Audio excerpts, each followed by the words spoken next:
The American League Division Series game at Detroit is finally getting underway after a nearly 3-hour rain delay at the start. The game will flip over to FS2 in about an hour because Toronto at the Yankees is coming up in an hour. Shane Bieber against Carlos Rodon. Blue Jays up 2-0 in the best of 5. Seattle and Detroit are tied at a game apiece and about to begin on FS1. Game 4 of the series will be Wednesday. For now, that's a 3 p.m. Eastern start on FS1 tomorrow. The 2 NL Division Series each resume tomorrow.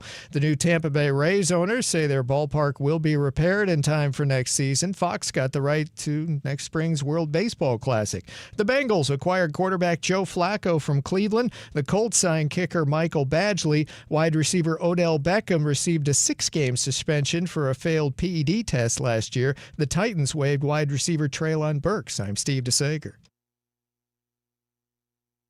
I've been covering this league since 1987.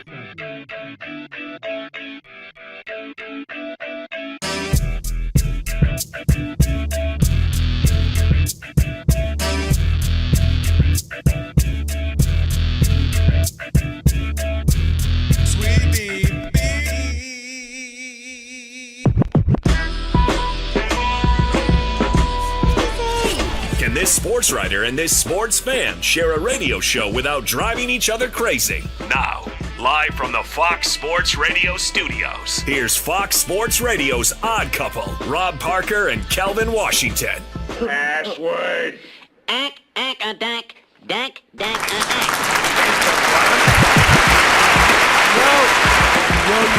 welcome in. With that password, you now have full access to this very fine radio program for the next 3 hours. Not three. Thank you, LeBron. Thank you for that decision, Bron. We appreciate No, that corny decision, whatever that was. No matter how you listen in. Cleveland! Fox Sports Radio, foxsportsradio.com, the iHeartRadio app, Sirius XM Channel 83. Wow. And live. We'll do it live. On YouTube. We'll do it live. It. Do it live. I'll rate it and we'll do it live. Do it. Do it. Do it. You got to own it. Come on, Rob. Own it. Do it. Do it. Do it. No, put more up here. Do it. Do it.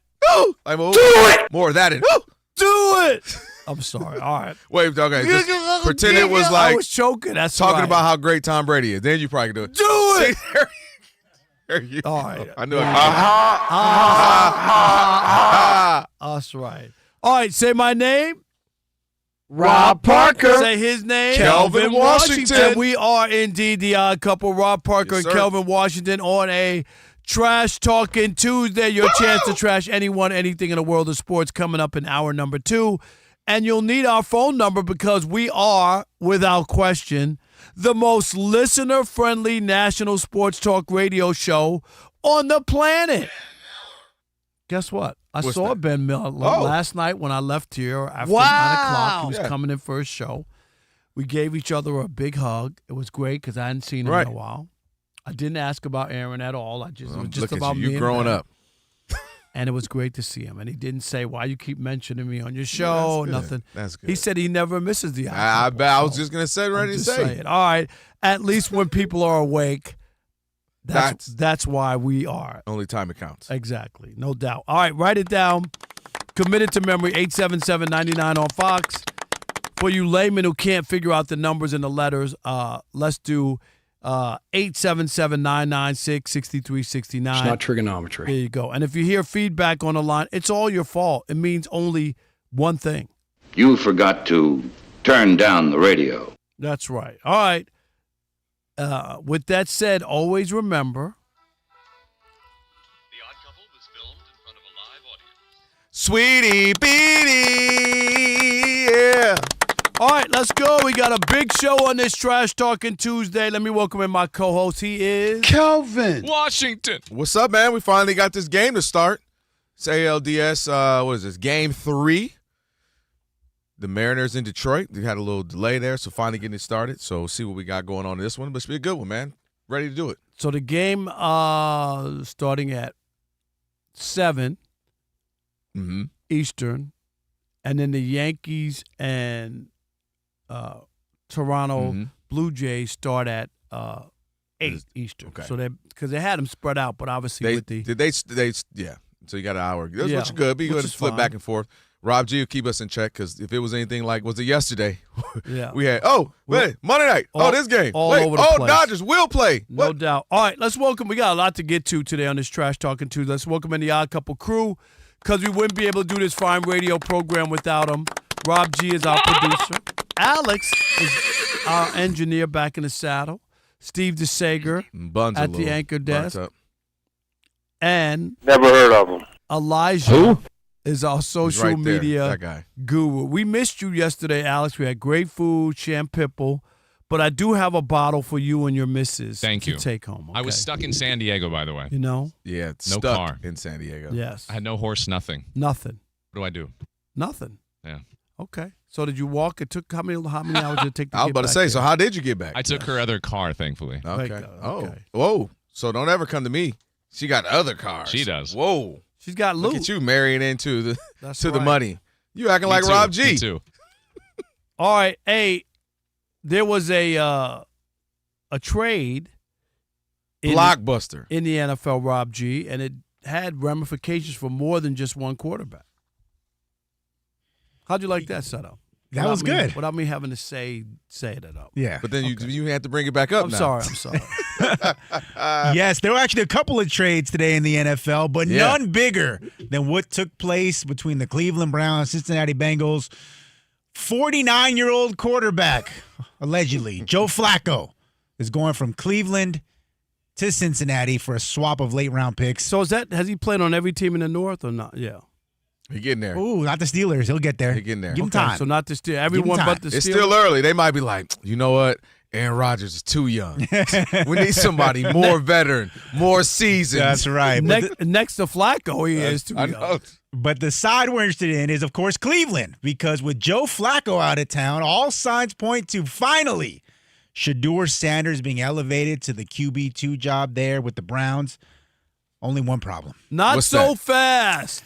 Browns reporter Daryl Ryder reported on 92.3 The Fan this week, earlier today, that the team could still, rather than elevate Shedeur to number 2, promote Bailey Zappi to the backup gig and keep Shedeur at number 3, because unlike Shedeur, Zappi actually has experience playing under Kevin Stefanski. He played for him at the end of last season, and that also coincides with what Ian Rappaport reported over the weekend when he reported that the Browns, quote, want Shedeur to be successful when he's out there, want him to do so with the game plan that is made for him to thrive, according to Rappaport.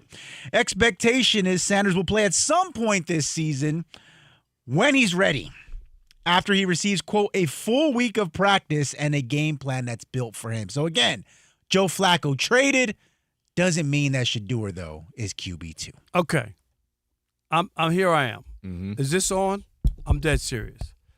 If I'm Shedeur Sanders and Bailey Zappi or whatever his name is elevated to number 2 quarterback, I would request my release from the Cleveland Browns. I would say thank you, but no thank you. Because every sign here points that they don't believe he's a starting quarterback in the NFL. I don't care what they're trying to make it. He has a soft landing. Kelvin, there's only one way you learn to play in the NFL. You got to get out there and play, okay? You could do all the prep work, all this other stuff. At some point, you got to get out there.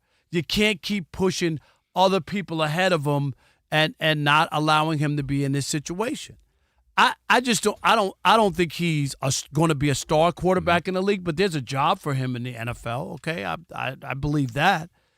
I just think, why would you want to continue? It's like anybody else, or you're working at a job or a situation and you want to be an anchor man and you're a reporter with everybody else and they promote this person over you and this person.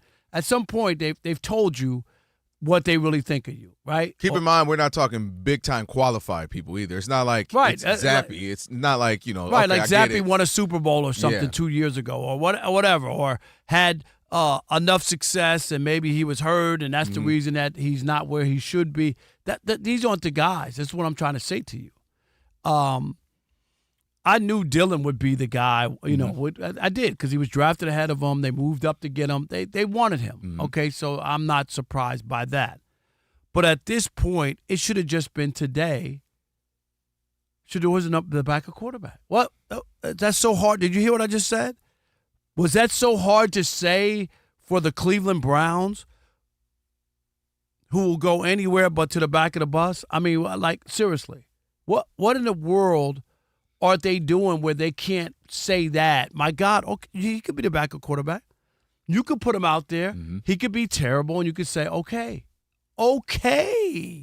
We didn't think he was good enough. He went out there. Who was that quarterback for the Buffalo Bills, Rob G., who had Nathan Peterman? 6 interceptions, right? Didn't he have 5 in the first half or something? Like it's just terrible, right? Is that what he? Right? Didn't he have like 6 interceptions? Yeah, I think it was like 5 in the first half. It was but it was just like, okay, he can't play. Okay, we got it. I'm dead serious. If I'm Shedeur, miming, hanging out in the clubhouse, selling jerseys, if that turns you on or whatever, I just wouldn't want to be in Cleveland. I would ask to be cut or released, whatever you want to call it. I almost want to say quit, but you don't want to quit. You know what I mean? But I'm saying you can't quit. Request to be released if I'm Shedeur Sanders. The Browns are just a very weird organization when it comes to the quarterback position. They've now had 41 quarterbacks. If you look at the teams that have been bad over the since 1999, with the Browns being included in them, you look at other teams that have not been great since 1999. The Commanders have had 28 quarterbacks. The Dolphins have had 27. And then you get to 41 with the Browns. So clearly, teams that fluctuate quarterbacks all the time, we know don't have success. You look at the ones that have stability, and that is the Patriots. They only have had 7 or something. You look at the Steelers. They had 9. They had 10 quarterbacks between the Steelers and the Patriots over these years. What have they had? They've had Super Bowl appearances, had Super Bowl wins. I don't know about the Steelers. They've had stabilities in that group. Well, they've been to a couple Super Bowls. I know, but they've been to 3. Even in the 90s, they had a Super Bowl. They got a lot of quarterbacks. I know. They've had 10 since 1999. So my point is, you got to find some stability, and that's what I was screaming about during this whole draft and little post-draft time. My thing was, play Dylan Gabriel. If that's your guy, if you believe in him, and that's who you picked, obviously, ahead. You picked him in the 3rd round. Play Shedeur Sanders. Find out what he's got, because that's what you need to be doing. Finding out what you have or you don't have so you can finally find your guy. Because you know what you are? You're in a division that has Lamar Jackson. Maybe they don't want their guy. Maybe their guy's in college. But then you play these guys. They're obviously not going to be great if they're not the guys you want, and you roll right up in there, and you get another pick. You finally settle on your guy so you can be settled. That's why the Joe Flacco plan was strange to me. We know what he is. He's 62 years old. That wasn't strange. But to me, because I'd rather roll Dylan. Last year they won 3 games. Like you say this as if the coach and general manager have jobs for life. Like seriously, I disagree with you. You can disagree with me, and that's perfectly fine. My point was, why am I rolling Joe Flacco out to literally do exactly what I thought he would do? Because you should have thought he would do. Because you could be the Jets. You could be 0-5, and people saying the coach and the general manager are awful. And what do they look like? The coach and the general manager look awful. No, they don't. Not like the Jets. And that's exactly what. So to me, you do exactly what we knew. Well, you can disagree. I knew exactly what Joe Flacco was going to be. Same thing with the Giants. You knew what Russell would like. You know what these guys are. See what Jackson Dart is. You said that with Aaron Rodgers. They're 3-1. Right. I still don't believe in them. You don't believe it, but you don't believe in the results. He was going to suck. You don't believe in the 3-1 or the results. I never said Aaron Rodgers. I said they'll be 9-8. I said I want to find my guy, Rob. Aaron Rodgers, the Hall of Famer, maybe the most talented quarterback in the last 25, 30 years, him and Patrick Mahomes. I've never questioned. I said he's going to be fine. His stats, he's going to be just like Russell Wilson was. He's going to win 9-8 games. He's going to have some decent stats. That's not Aaron Rodgers. My thing was the Steelers. But why did they get Aaron Rodgers, though? This is what I'm trying to make a point to you. Possibly win a playoff game. Okay. Why? If it's about getting the next guy and worrying about the future, is that you have current jobs, general manager, coaches who need to secure a job and let people know that they're trying to win. I would agree with you with so many other places except the Steelers, Rob. There probably is no more stable guy outside of Andy Reid than Mike Tomlin. He literally has the most stable job. And I get what you're saying. I don't think so. But you can feel that way. That's why the Steelers have showed that. That's why he made that move. No, he's been infatuated with Aaron Rodgers for years. We've known that. They have a bromance, and now they get to bromance together. They had your guy.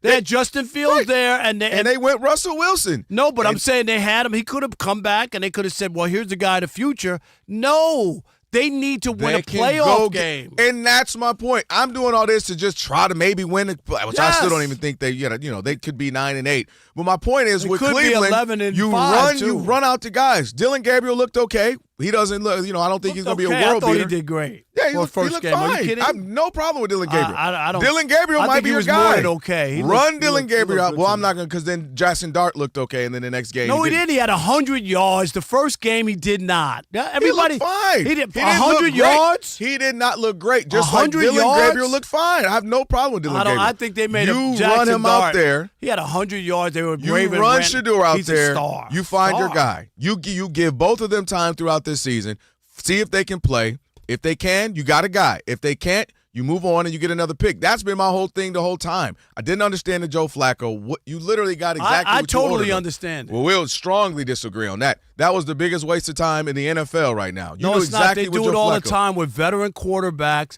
because they need to have some stability And to the you franchise. and they can't put a deer in the headlights out there when you won three games Well, last he looked year. like a deer in the headlight No, who he just was an didn't. old deer No, he who had a gray beard deer. That's what he looked like, and you knew he was going to look like that. That dude won a Super Bowl, man. Stop. Wait, I'm sorry. When did he win the Super Bowl? It don't matter. He still won. You one. literally said that the other day. We won were a talking Super about Bowl. it. He I'm won. just saying. What does that mean? But he knows what he's doing. You can't Did put he a look rookie like it? Those guys aren't Wait, stars who long look- term. Who Stop. Who stop. looked better? We're getting off who the looked topic. better? We're getting off the Dylan topic. Gabriel or Joe Flacco? We're getting off the topic. Who looked better, Rob? I'm going to You say just if I'm even gonna said start, Dylan I'm- Gabriel. If I'm gonna start the season, I'm gonna start with a veteran and give myself a chance. Yeah, That's but what I'm it doesn't going have to to do. be a senior citizen That's what veteran. I'm going to do. That's all I'm saying. A veteran can be 30, 31, 32. A 40-some-year-old veteran who I already had, and the organization does not know what they're doing. They go get Deshaun Watson. The best quarterback they had was Baker Mayfield. Now he's over here. Deshaun is MVP still in the- there. I think he's Well, playing next year. You think Deshaun? Yes. They can't play him, Rob. He is playing next They year if can't he's play him. healthy. They can't. What? Then what? Rob G, they owe him so much money. Am They I can't right? play him. He's No, playing. they owe him money. He's not. No, he's playing. All right, here we can't go. play. 877-99 on Fox. 877-996-6369. If Shedeur doesn't get elevated to the backup job in Cleveland, should he ask to be released out of town? I think he should be. I'm dead serious. We'll continue that conversation next with you. It is The Odd Couple on a Trash Talking Tuesday. Rob Parker, Kelvin Washington, right here on Fox Sports Radio. Stick and stay. America.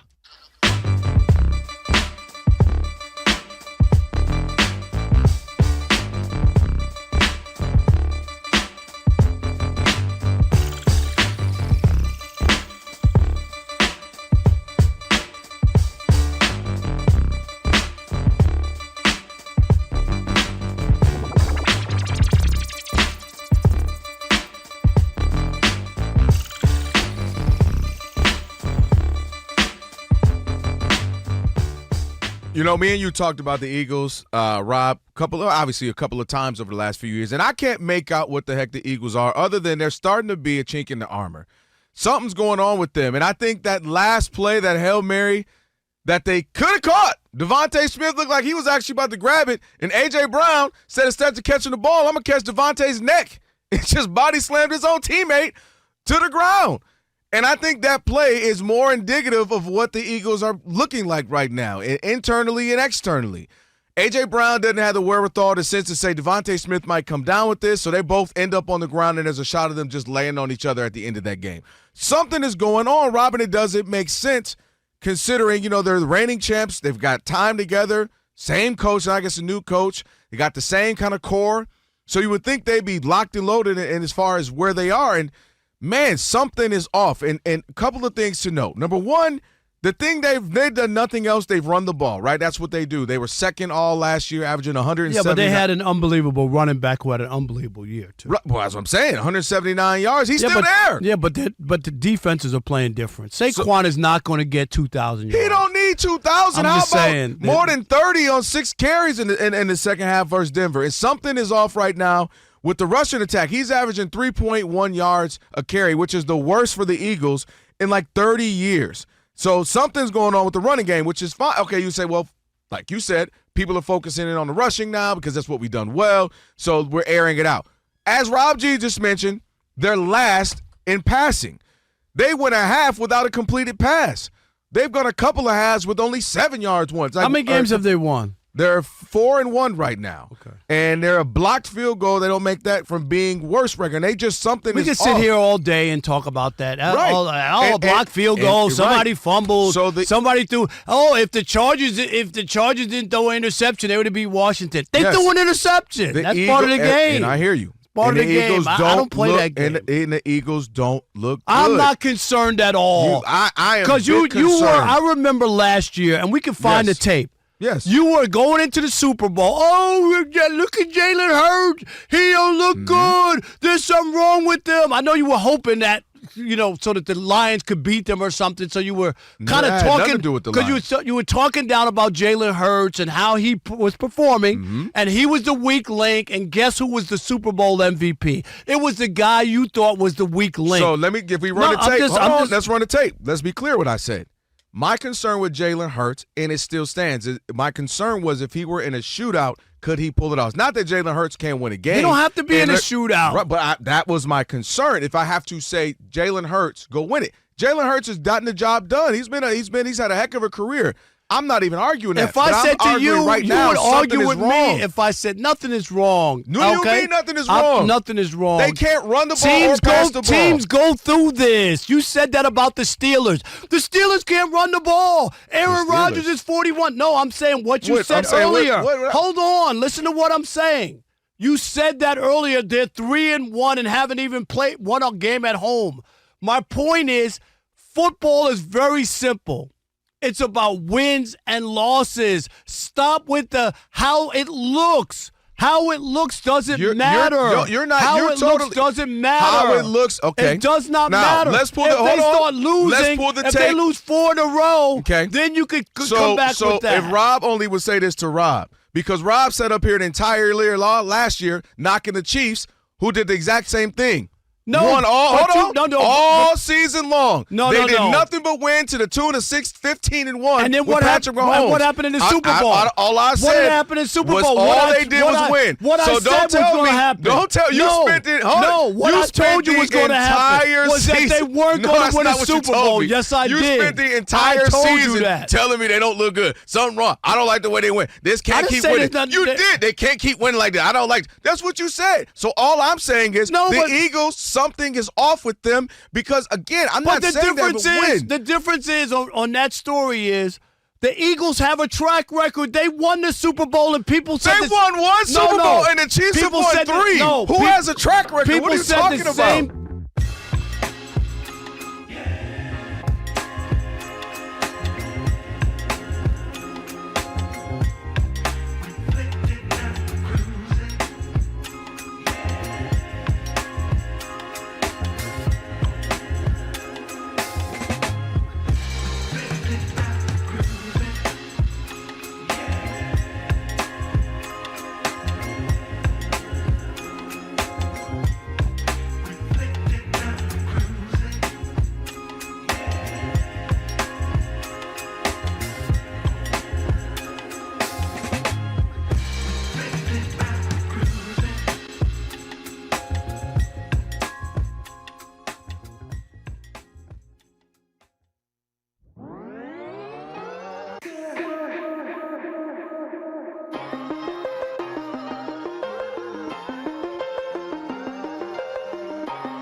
Come almost giving me funky flashback Friday vibes, Alex.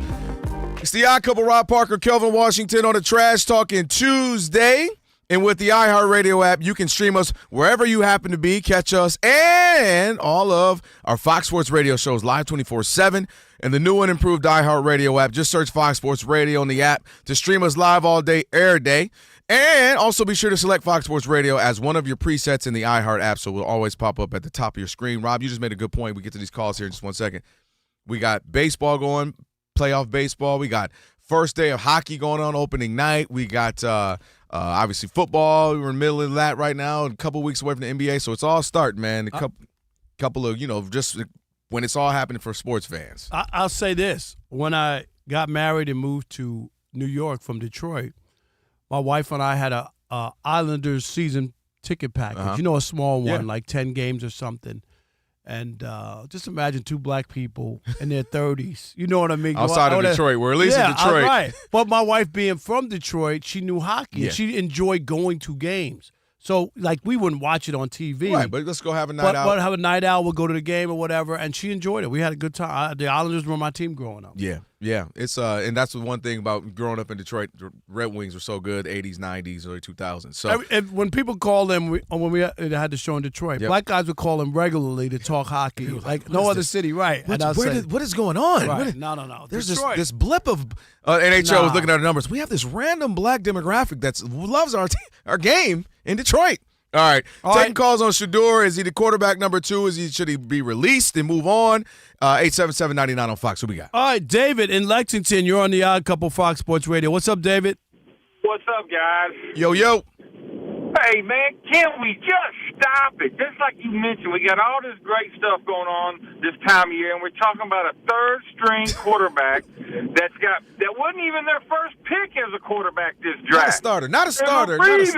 Right. We're talking about a backup. I got you, David. I got you. But at some point, if they're going to elevate Bailey Zappi, I'm just serious. What's the point on staying there? Just go somewhere else. Come on, Rob. You can't just throw him out there for the sake of saying, let's just see what he does. I didn't say that. You know I'm not in that camp. I'm just talking about a pecking order. That's all I'm talking about. If Zappi does not make you go, well, it makes sense. If it were Sam Darnold, say he's been in the league, okay, he's had some success, I get why he's the backup. But Zappi. Thanks for the call, David. Appreciate it. Who next? Trucker Don in Boston. Toot. I didn't think he would call after the Red Sox got spanked by the Yankees, but I'm wrong. Oh, man, I'm telling you, I did not sign up for this abuse right off the bat. That's what you needed. You needed more balls off the bat is what you needed. Trucker Don, hey, the Yankee season could be over tonight, so true. There you go. That is true. I know, right? I called to abuse you for saying that Shedeur needs to be a backup right away because he wasn't drafted as a backup. He was drafted as a project. I love Shedeur Sanders' game in college. I do. But, the powers that be are seeing something in him or he'd be gone already. So he's a project. That's all he is. Okay. They're just that's where he sits. Zappi, why doesn't he deserve to be, elevated to, there's no reason. Same argument could be made other than Zappi was picked higher than Shedeur. So, or I would say, or that Zappi was crappy in New England, and that's why. How about that? New England was crappy in New England. The water boys all got cut from the team because they weren't good enough. Everybody should have been cut from New England. And that. Now they're showing some promise. Yeah, they are. I like Vrabel. That was a good. All right, Trucker Don, stay safe, guys, my man. I love listening. Thanks. Appreciate you. Take care. No doubt. Hey, real quick, Drew in New Jersey, you got 30 or 40 seconds. You're on the Odd Couple Fox Sports Radio. What's up, Drew? Hey, I kind of just want to get it over with at this point. I think they should just play him. However, I think it's absurd that we're talking about a fifth-round pick. I don't think we've ever done that. We probably have. On top of that, well, Tom Brady, I just want you to know Tom Brady was a sixth-round pick. Okay, so I agree with you that the conversation, but because we've seen quarterbacks drafted lower in those situations. Because if there's a Brady, you're always going to be open. You saw Brock Purdy, Mr. Irrelevant, right? And this guy is got a big-time NFL contract and all this other stuff. So I hear you, Drew, normally, but all bets are off now. Well, I think Can I ask one quick question? Sure.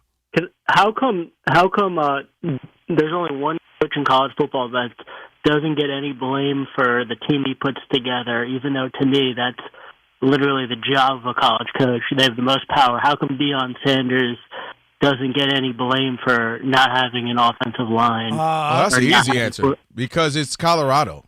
I mean, seriously. Thanks, Drew. Yeah, they appreciate won a you, Drew. championship in 1990. You know, Georgia had a longer championship drought than Colorado. 1990. And I hear you, and you're making sense. It's still Colorado. No doubt. Georgia, we're going to talk about Georgia every year. And we also got those some of the players from that team. Yeah, you got a Heisman Trophy winner. They haven't even had their numbers retired, and they were like the championship team, Colorado, Cordell Stewart. Who's the AD there? Like what? Well, AD probably has a statue already too. Hey, while y'all at it, can y'all put mine up? Ephraim Salaam on the way right now. Steve DeSager is gonna get you set. Oh, it's trending. Steve. We finally got baseball going in Detroit, Michigan tonight. There was a nearly 3-hour rain delay at the start of this Game 3 of the Best-of-5 AL Division Series, currently on FS1. Seattle at Detroit scoreless bottom of the second, but coming up in a half an hour on FS1, Toronto at the Yankees. Blue Jays up 2-0. A Game 4 of that series would be Wednesday night on FS1. By the way, apparently the Mariners at Tigers game will continue on FS2 shortly once the Yankees get underway at home. So they're going to flip it. They are not going to have two boxes on the same screen on FS1. Good. I don't want to see a game like that. No. Was it picture by picture by picture, whatever? Picture. They're going to move.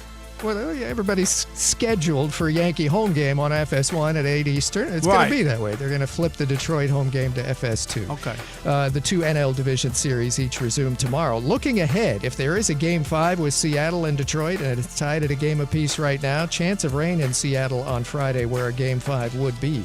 The new Tampa Bay Rays owners say their ballpark will be repaired in time for next season. They played in a spring training stadium all this past year. They want a brand new dome stadium in the area by 2029 after their current lease expires, but they're still searching for a site. Fox got the rights to next spring's World Baseball Classic. Fox TV will have 7 of those games, including the U.S. team's 3 pool play contests, 2 of the quarterfinals, and Fox TV will have the title game in Miami in March. The Bengals acquired quarterback Joe Flacco from Cleveland. The Colts signed kicker Michael Badgley. Wide receiver Odell Beckham received a 6-game suspension for a failed PED test last year. He is still unsigned. The Titans waived former first-round wide receiver Treylon Burks.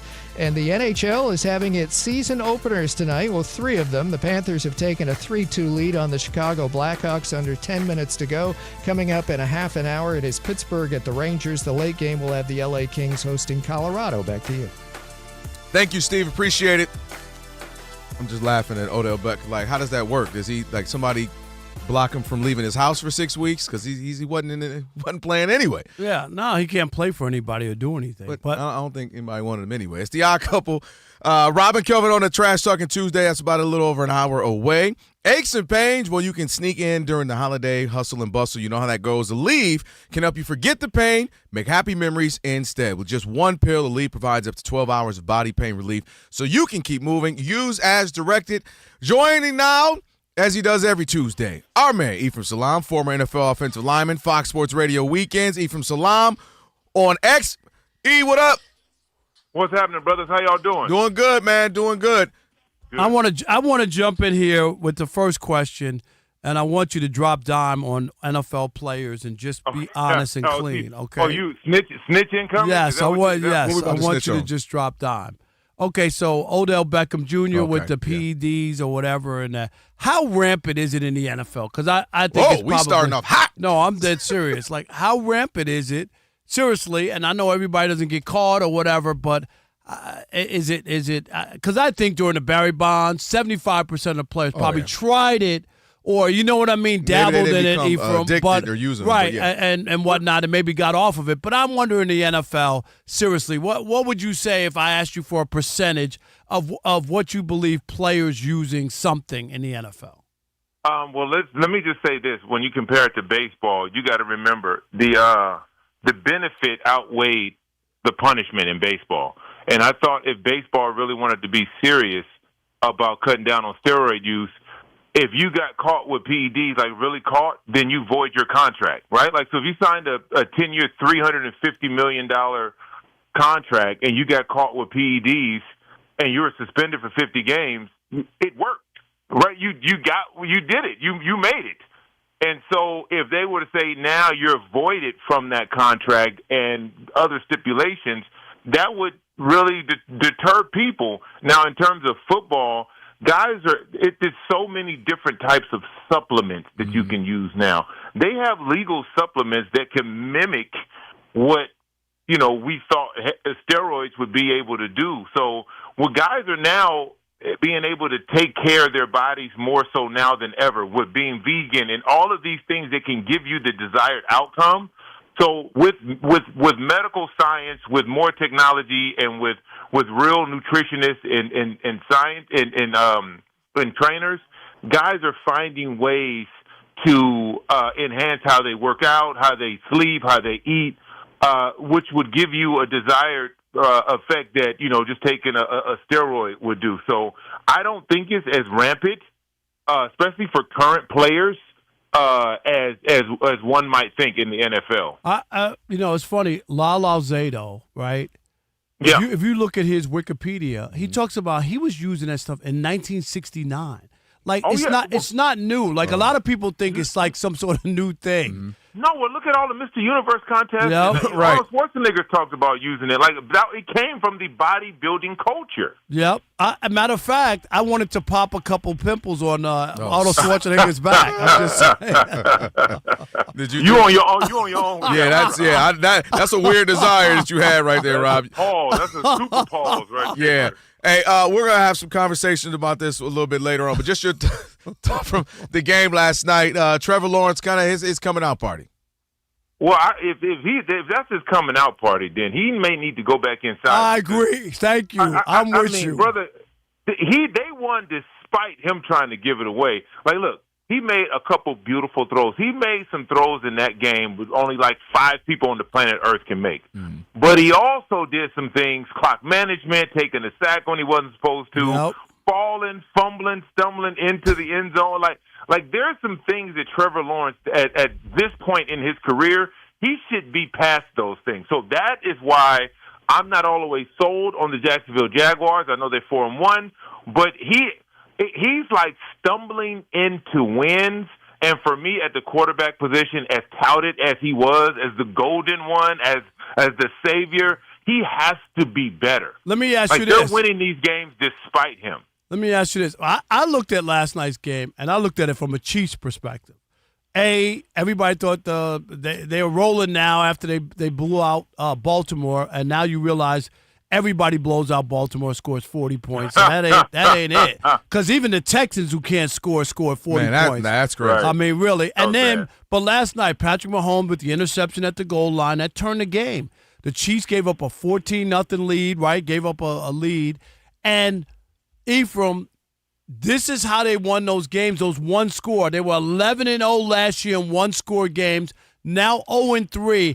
And what happened to Trevor Lawrence is usually what works out for the Chiefs, right? Where he falls down, right? Normally that happens, and they win that game because he falls down, loses the ball, the Chiefs get it, and they win the game. And those things aren't happening for the Chiefs.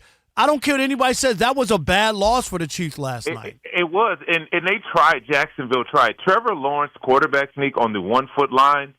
I mean, I like that's what I'm talking about. You quarterback sneak, all you have to go is literally 6 inches.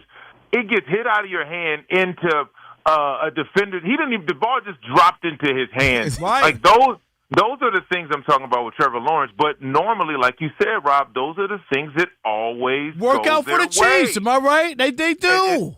But this goes to show you the Chiefs are not buttoned up. It's impossible for them to duplicate what they did in one-score games last year. It just doesn't work back-to-back years because the deficiency that you had being in the one-score games last year is more blatant now than next year, and it shows that you haven't fixed those problems. Hey, I'm looking at some games that are coming up this week. Let me look at one right now with the team. We talked about it the other day. The Colts right now. What are we ignoring them because it's Daniel Jones and it's the Colts and they haven't been great since Peyton Manning? But are they a really good team? Like, are they a legitimate good team? The Colts will burn the rubber off your defense. If you going into that Colts game thinking they're not that good based on who they played, what I know is they very rarely use a punter in any of the games they play. All right? And so what that tells me is they are a completely balanced offense. Run game, defense, excellent offensive line. They're putting themselves in position to have second and third and short. That's how you extend drives. That's how you continue to get first down. Daniel Jones has followed in the same path as Baker Mayfield, Sam Darnold, and had a rebirth. It's amazing how you can go somewhere and someone pour into you, and you can just discover the talent that you always thought you had. If you're still saying the Colts aren't a real team, then good luck when you line up against them. Yeah, they've been playing the ball great. Jonathan Taylor running it as well. Daniel Jones making some big plays. They look good, man. They ain't a real team. I ain't buying them. How's that? Hey, appreciate it as always, man. Thank you. And let me say that I appreciate you guys. And Rob, look, congratulations, man, with getting the press box, the honor, and it named after you and all of that. And what people don't know is it's free chicken wings in the press box. There you go. That was part of the stipulations. That was part of the stipulations for put his name on there. So I just want to say congratulations, brothers. Well deserved. Hey, they better not leave him the press box on a Monday. There'll be a Magic City Monday in that press box. That's right. I'll leave it alone. Nope. Thank you, E. Appreciate it. Thank you. Appreciate it. Hey, that Tuesday they gonna come in there like, man, what is all this glitter? There's dollar bills everywhere. What is going on? I did pull out. Shekel City play of the day on the way. Stick with your boys. Odd Couple, Fox Sports Radio. You got a tissue for me?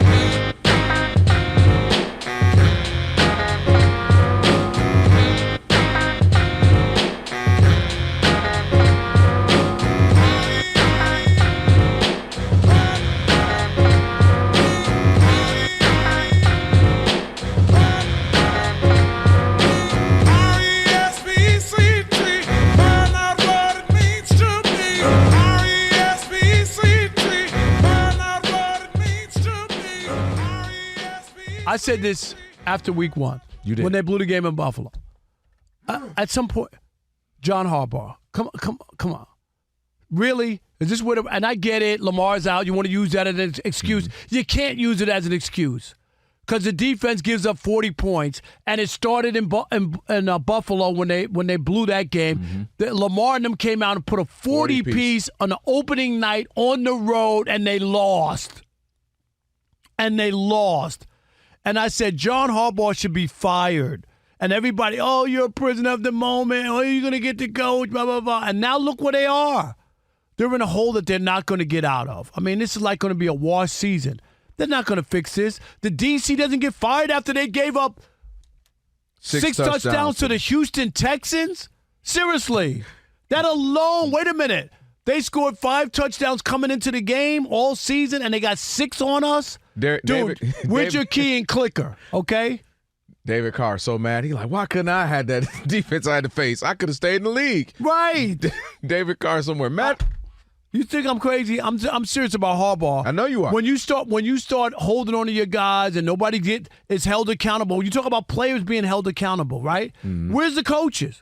Hey, no way. The coaches have to somewhat be held accountable as well on why this isn't happening and why they're so bad. So when we had this conversation, I was not firing John Harbaugh. Here is my issue with John Harbaugh and my conversations, if I'm the general manager, that I would have to have with him or he needs to have with himself in the mirror.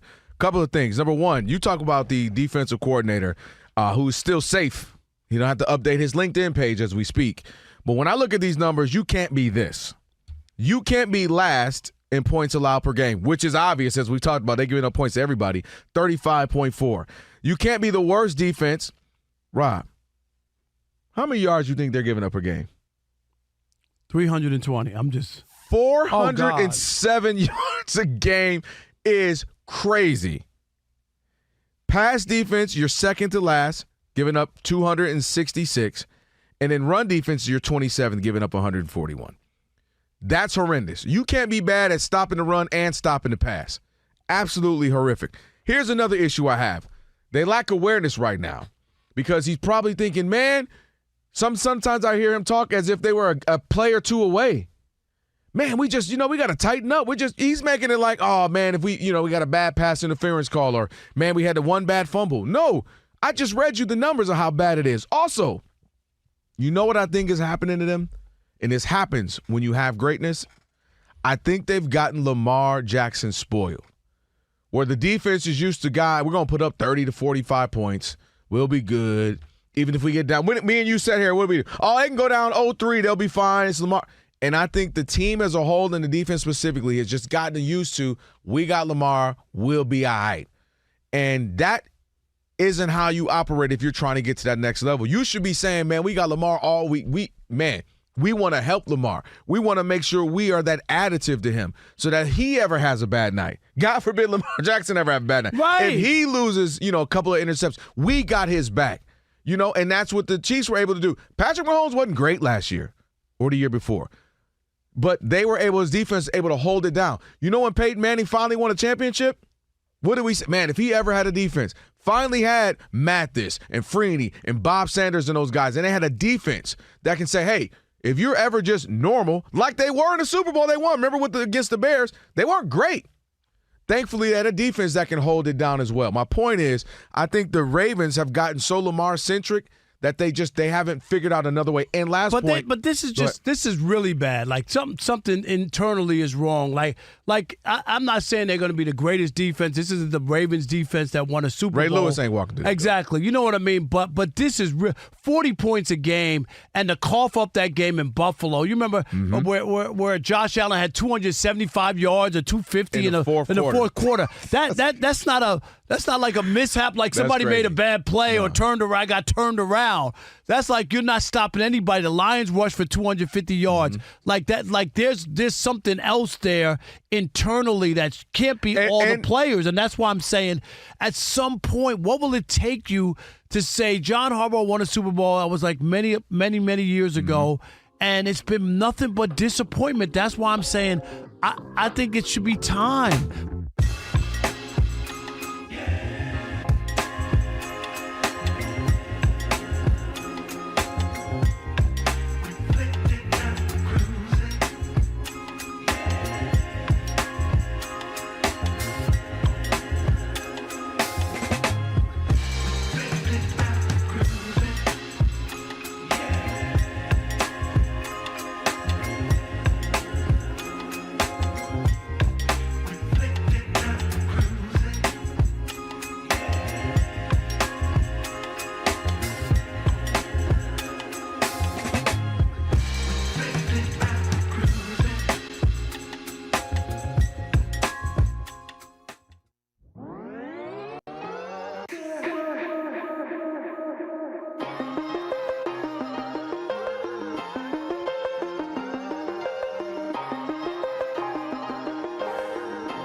Fox Sports Radio, Odd Couple, Rob Parker, Kelvin Washington on the Trash Talking Tuesday. Did you notice I have on a regular shirt Yeah, today? I noticed that. I was like, wow. I saw a little pocket protector in there. Did I do that? Hold on, wait. If you're going to complete the cipher, put your glasses back on. Look at this. I'm a professor. You are Professor Parker in the building. What, did you have class today? Yeah. Work in the newsroom. Yeah, it was great. So, all right, Rob G and Alex. Oh, God. You know what that means. I feel like, oh, gosh, we're about to have seven new my mentees. Name? Oh, God. I swear I had a moment. 7 new employees. It's about to happen. Well, all right, Rob G, get ready. We're about to meet. Hey, how you doing? Billy? Hey, how you doing? What's your name? Taekwon? Hey, how you doing? Hey, Juan, how you doing? That was yesterday. You guys got to I had to meet like 7 new dudes. And then I'm leaving yesterday, 6 plates in my hand, walking out of here, and hey, and I can see somebody, they ain't going to the hot yoga. They're not coming in. I said, you look for Rob Parker? Yeah. I said, that door right there. See the door right. Getting in the parking structure. Somebody else looking lost, looking at their phone. You looking for Rob Parker? Yeah. Just going down the stairs, busting whatever. Left. All right. All right, it's time now for Shekel City. Welcome to Shekel City. the home base for Rob Parker's daily picks against the spread. How'd you do? That was a big strikeout there by Jack Flaherty. Yeah, that could have been bad. That's Rodriguez. You know, with 2 on, nobody out. Are you kidding? That was a big strikeout. All right, Shekel City, 2-0 last night. And tonight, let's go again. What we got tonight? Tonight, if I can get my screen up, I got the Mariners. Okay. Minus 1.5 in Detroit. That game is so going far on. looking good. Well, it's only 1-0. What a 2? What's that? 2-0. Oh, it's 2. I didn't see the second run. Yeah, Okay, I did not see that. So I'm 32-30 on the year, but I did have the Mariners minus 1.5, and I have the Yankees staying alive minus 1.5. Staying alive. There you go. That's my best bet. So Yankees minus 1.5, hosting Toronto in the Bronx. Seattle's minus 1.5 in Detroit. And remember, Kelvin. What's that? I'm not telling you who to bet on. I'm telling you who I bet on. And I'm going to say this, and I'm not saying that the series is over, Seattle. I mean, this is either team can win. I'm not saying that. But when the Tigers won Game 1, and they had Skubal on the mound for Game 2, you almost have to. Am I right? Solo shots. That's right? it. He only gave up 2 runs. You got to get him some runs and win Yeah. that game. I'm dead serious. Is that back-to-back strikeouts after the 2 runs? Yeah, but man, they struggle to offense. The bats, man. This is playoff baseball, man. I'm telling you, it ain't in baseball, man. There's so many. You know, you pad your numbers, off a lot of bad pitching. Yeah. And then in the playoffs, those guys don't pitch. Every night. It's just the best guys every night. And it's harder. It really is. Shoot. Josh Naylor was hitless. He didn't get it. Did he? No. He hit it deep, wow. though. Yeah. That would have been devastating. Mid-third, 3-run home run. Mariners up 2-0 there against Detroit. So, yeah, Detroit, the offensive bats just got at some point. I mean, he got to come alive a little bit. I don't even know the last time they come alive. They've won some games, obviously, but they haven't come alive. Now it's time for your Tire Rack play of the day. Trevor under center. He slipped and he fell down. Trevor fell down on the play. Now he's going to try and run in. He did it in the end zone. Touchdown. Trevor ran it in. He ran it in. Touchdown. He got up. He fell down. There's a flag in the end zone. It's against Kansas City. Trevor Lawrence ran it in. Touchdown, Jacksonville. I like the excitement and the enthusiasm, but I can't understand what he's saying. He said the Jags are going to the Super Bowl. I thought they won the Super Bowl. Listen, could you understand anything he said?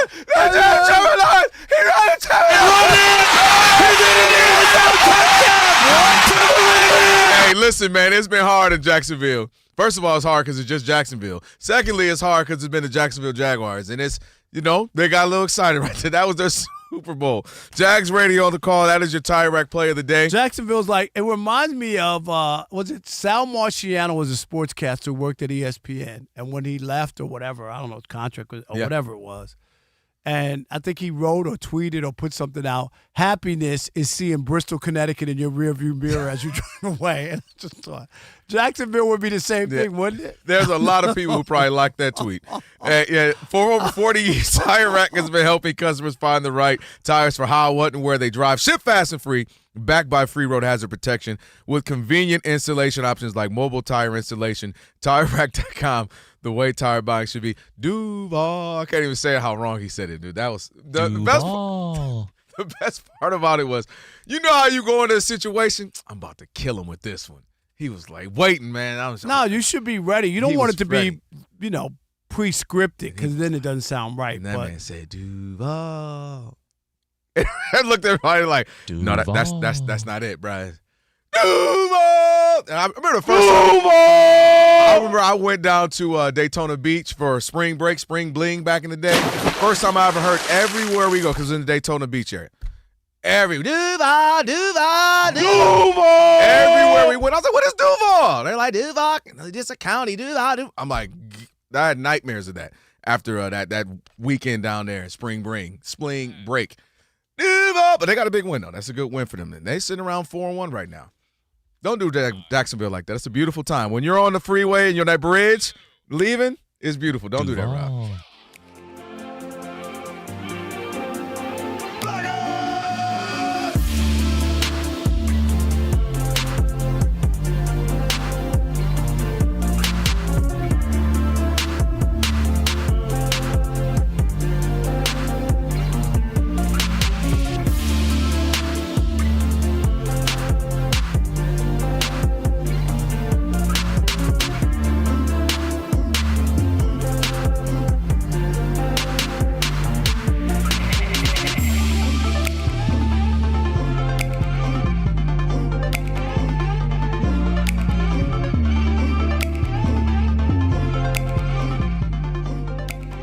you guys going to? Do you want me to do it for you, or you guys just want to apologize to the AFC South? Do you want to? They got a couple of 4-1 teams. Hey man, the big bad wolf is dead, bro. That's all I know. They look pretty good, which is interesting.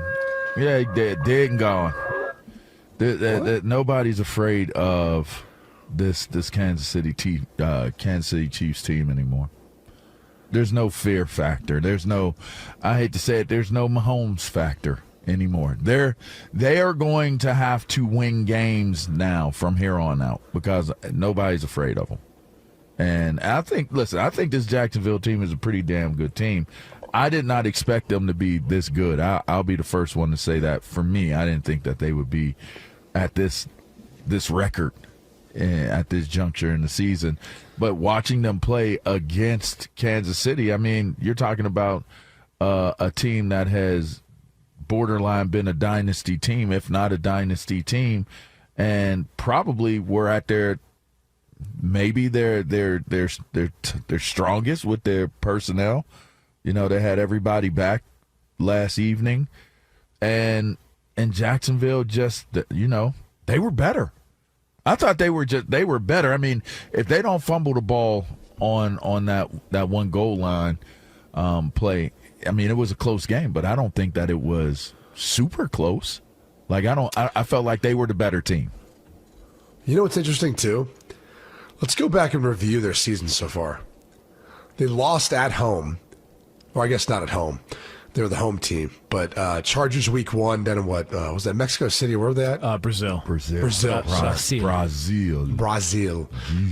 lose to the Eagles the following week. They beat the Giants.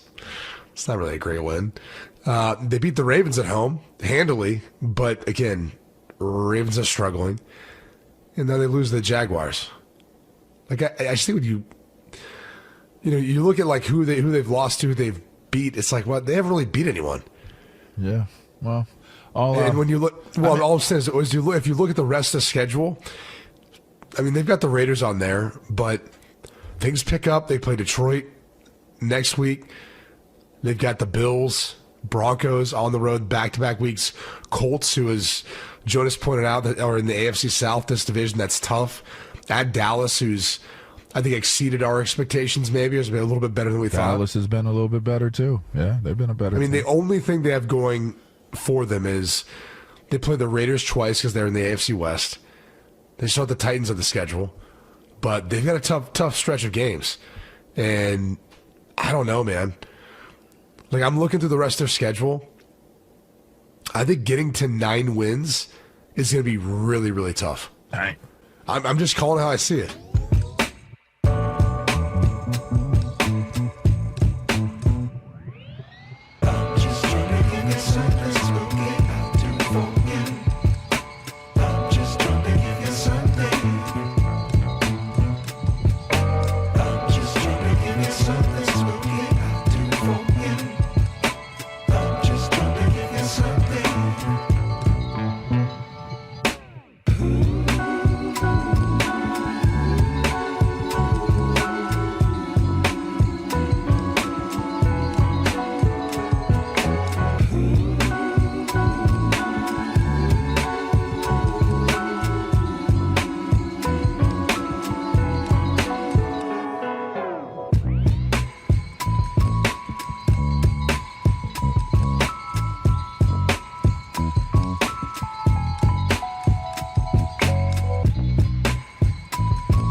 About to start on FS1, it's Game 3 of the best-of-5 AL Division Series. Toronto, top-seeded in the American League, playing at the Yankees. Shane Bieber pitching against the Yanks and Carlos Rodon. Meanwhile, the earlier game at Detroit has switched to FS2. Seattle at Detroit, and the Mariners leading 2-0, bottom of the third. They got 2 runs, 1 unearned, against Tigers starting pitcher Jack Flaherty. That game is on FS2 after about a 3-hour rain delay at the start has pushed things back. The 2 NL Division Series each resume tomorrow. By the way, Fox got the rights to next spring's World Baseball Classic. The Bengals acquired quarterback Joe Flacco from Cleveland. The Colts signed kicker Michael Badgley. Wide receiver Odell Beckham received a 6-game suspension for a failed PED test last year. He is still unsigned. Jacksonville tight end Brenton Strange on IR. NHL, Florida won its opener 3-2 over Chicago. I'm Steve DeSager.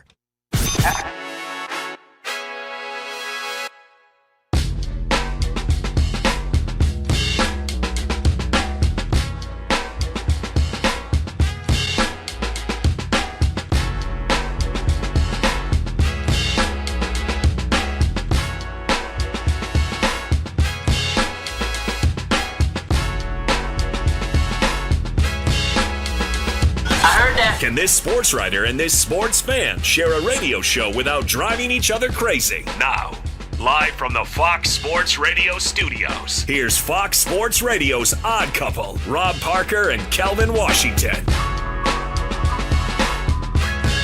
Our number 2 on the Odd Couple on this Trash Talking Tuesday, Rob Parker, Kelvin Washington.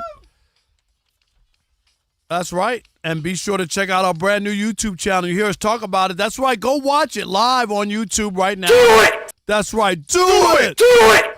There you go. Tom Brady is the greatest quarterback of all time. I threw up in my mouth. Do it. Do it. The Detroit Lions, Kansas City Chiefs Super Bowl. I threw up in my mouth. Don't do it. Do it. LeBron James, the greatest basketball player ever. I just threw up in my mouth twice. Do it. Don't do it. What else, Rob G? I'm trying to think. What else can I keep going with? Stop it. All right, Travis Scott's are the worst shoes ever. Oh, nah. Now that's a mistake. No, black quarterbacks, all the big quarterbacks in the league, the best ones are black. Whatever. Y'all are sick, man. Last one. The Yankees lose tonight. Aaron Judge is not. Is Shohei Ohtani is better. Don't do it.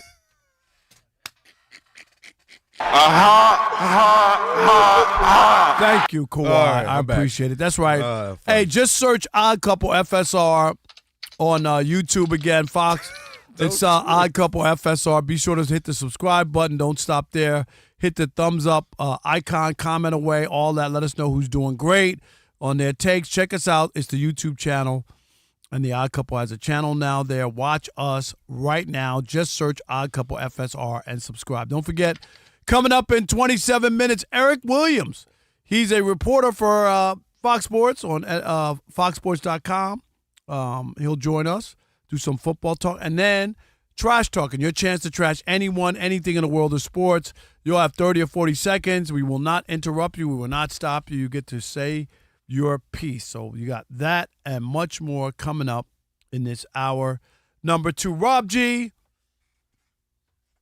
Things down in college aren't going that well for Bill Belichick. Or for Rob Parker at USC. What did I do? I just heard his class is struggling. Yeah, that's what they said. You know what I'm doing tomorrow? I'm bringing in cookies tomorrow to try to, butter them up. Ingratiate the Smart students. Move. Yeah. And then here we go, Rob G. He's already an easy grader. Hey, Now real he's- quick. Who said I'm an easy grader? Did you go online and see Of that? course I did. Check it out. You Hey, know, hey, they hey. grade the professors and say, That's what easy class. That's hey, he brown nosing him. And by the way, hey Kelvin, by the way, Rob G. Kelvin in the group chat, his kid David will be sitting in tomorrow. He'd be sitting. I gotta come in. Hey, how you doing, David? Nice to meet you, David. Hey, have a seat right here. Yeah, right here. Have a seat. This chair right here. next to David. you. That's yeah, right. And they always sit next to me. Here you go, David. Yeah, that might should work. I need room to work over here. Go sit in the room with Rob G. and Go sit around. he'll tell you how they run the Rob show. G, Alex, real quick. David's gonna come in. Who's David? Oh, he's a kid.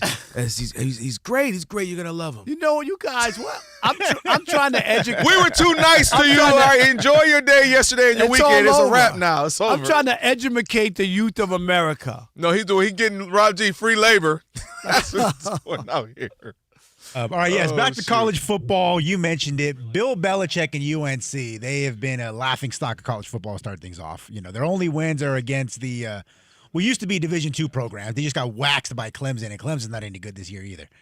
So WRAL Raleigh, a news station out there, spoke to a bunch of parents of current players, members of the staff, AD department, UNC Board of Trustees, and according to them, multiple sources with knowledge of the inner workings of Belichick's program say the results on the field are a product of a divided locker room, a disorganized coaching staff, and a failure to communicate. One source called it, quote, an unstructured mess with no culture, no organization, a complete disaster. But it gets worse. Worse? According to this report, the experience level and perceived nepotism with Belichick's staff has been frequently called into question.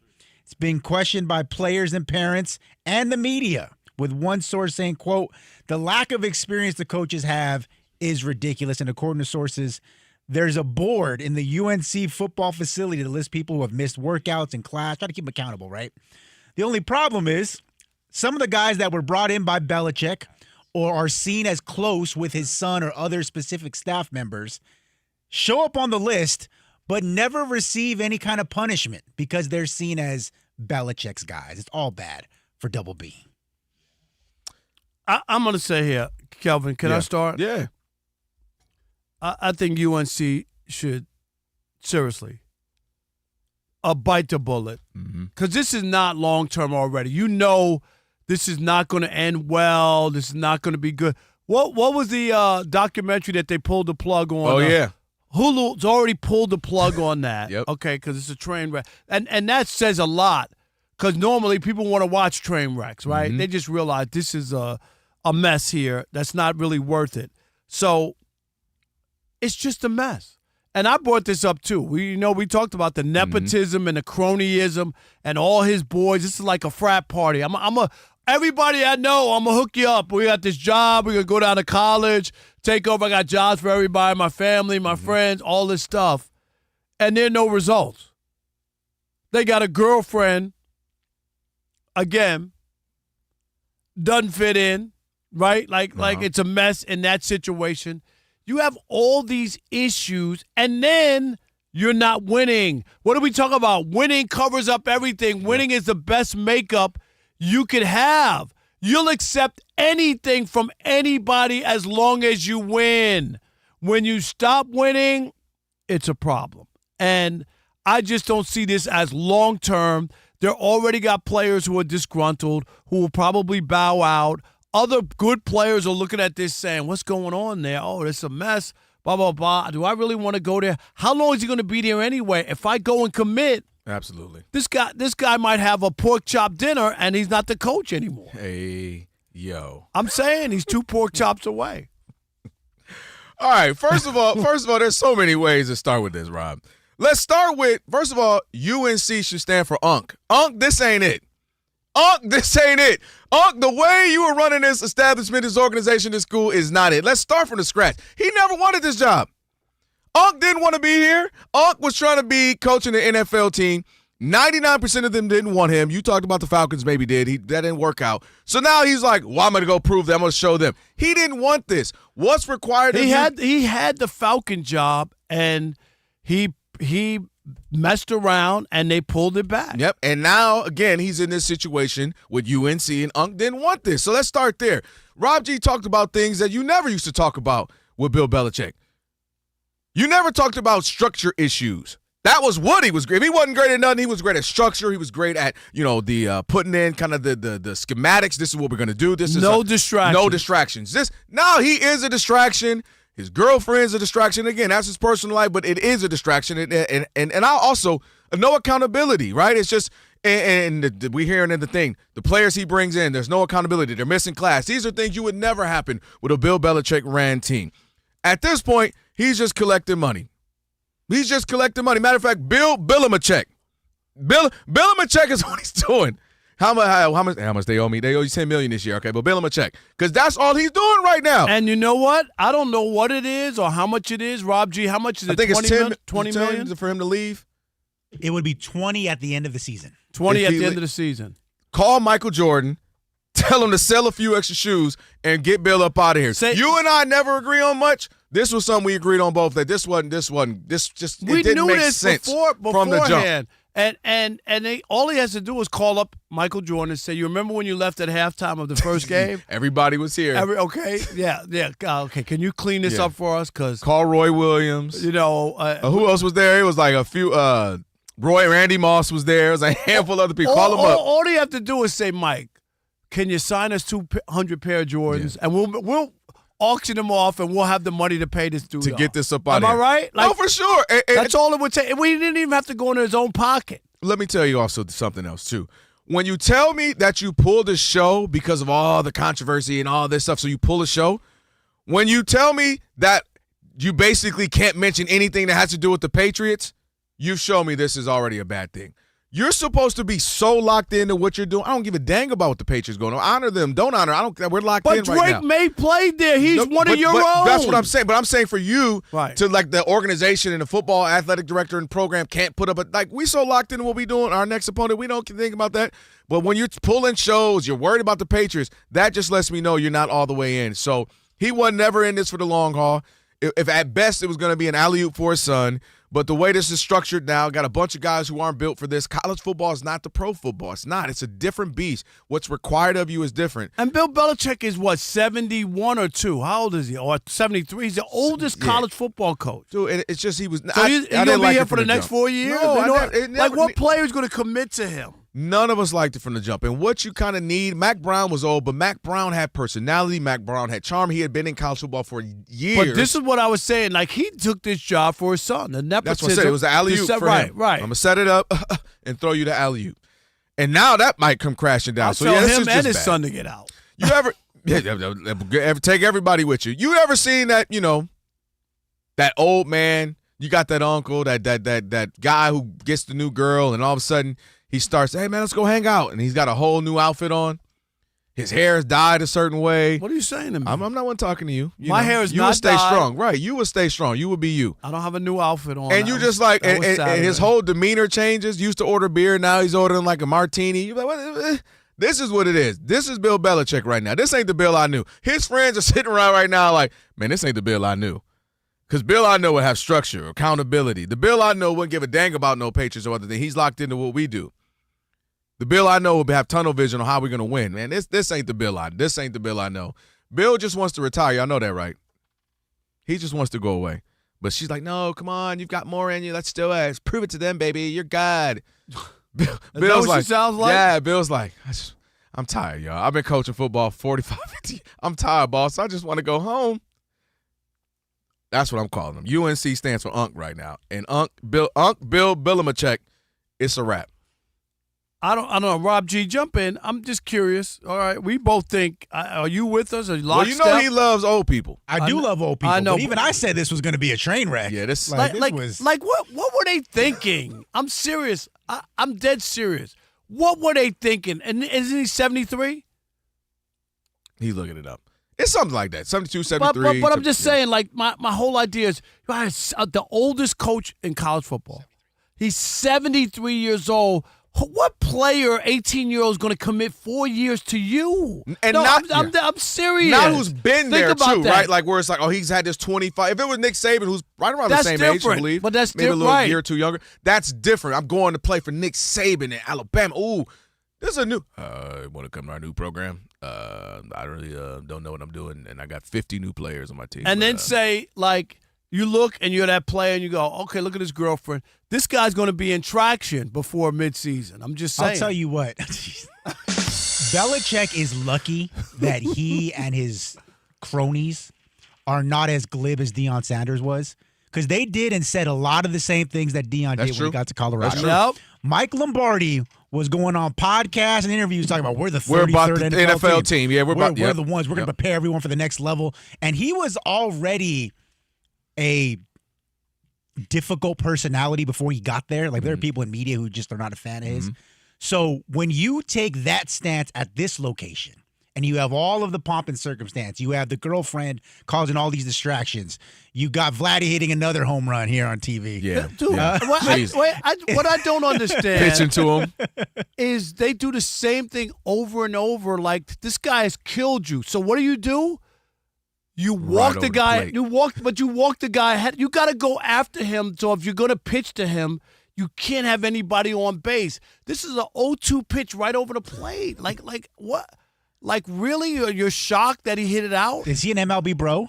No. Oh, it's tough for you. No. George Springer led off. He's an MLB bro. We covered George Springer. He's the only one. But it's Jackie kind of hard. awful. Oh, but anyway, 2-0 already, and Yankee fans are probably sick because this guy has killed him. It's 3 home runs in 3 games. Yeah. All right. You mean He has Rob been. Parker is definitely sick? He was definitely. I said Yankee Yeah, fan. yeah, you're a Yankee fan. I'm It's not okay. a Yankee Feel fan. Would sick. you Yes, you stop? are. Stop it. I can't. But I'm telling you right now, I can't wait. Let me Rob write. Parker's Let me a write. reporter. And hopefully, that's 20. why my name is on that press box, not in the stand. Because I can't you can wait. cheer in peace up there. Hey, Rob G, I hope it's another 30 years. But dang it, I'll tell you what. At your funeral, I'm gonna say, here lies Rob Parker, the biggest Yankee fan I knew. Who? I can't, that's exactly how I'm starting this thing. It ain't gonna be. It's gonna be I'm taking a Yankee fitted in the coffin. You better not with do an that. Aaron Judge. My- jersey. It's him, Spike Lee, Jay-Z, They're all biggest gonna Yankee be in fan. there. You know what? And Please. it's gonna be. I'm gonna plant you right next to Billy Crystal. Are you kidding? It would be unbelievable. My Oh. family would attack you right there if you were to try to paint me as that. We're going to line the inside of the coffin with pinstripes on the yeah. underside, and then the top's going to be like a dueling jersey of Lamar Jackson and Aaron Rodgers. It's going to be beautiful. And as you're walking into the reception, you hear, "It's up to you." No organ either, just this song at the funeral. Yeah, no, That's all we got here. Yeah, I'm out at Brooklyn. Now I'm Man, down in Rob was my Tribeca, man. right next to the Narrow. But We had a great show together. I used to love spending time in this press box. That song is good though. Oh right yeah, there. Are you that's a kidding? banger.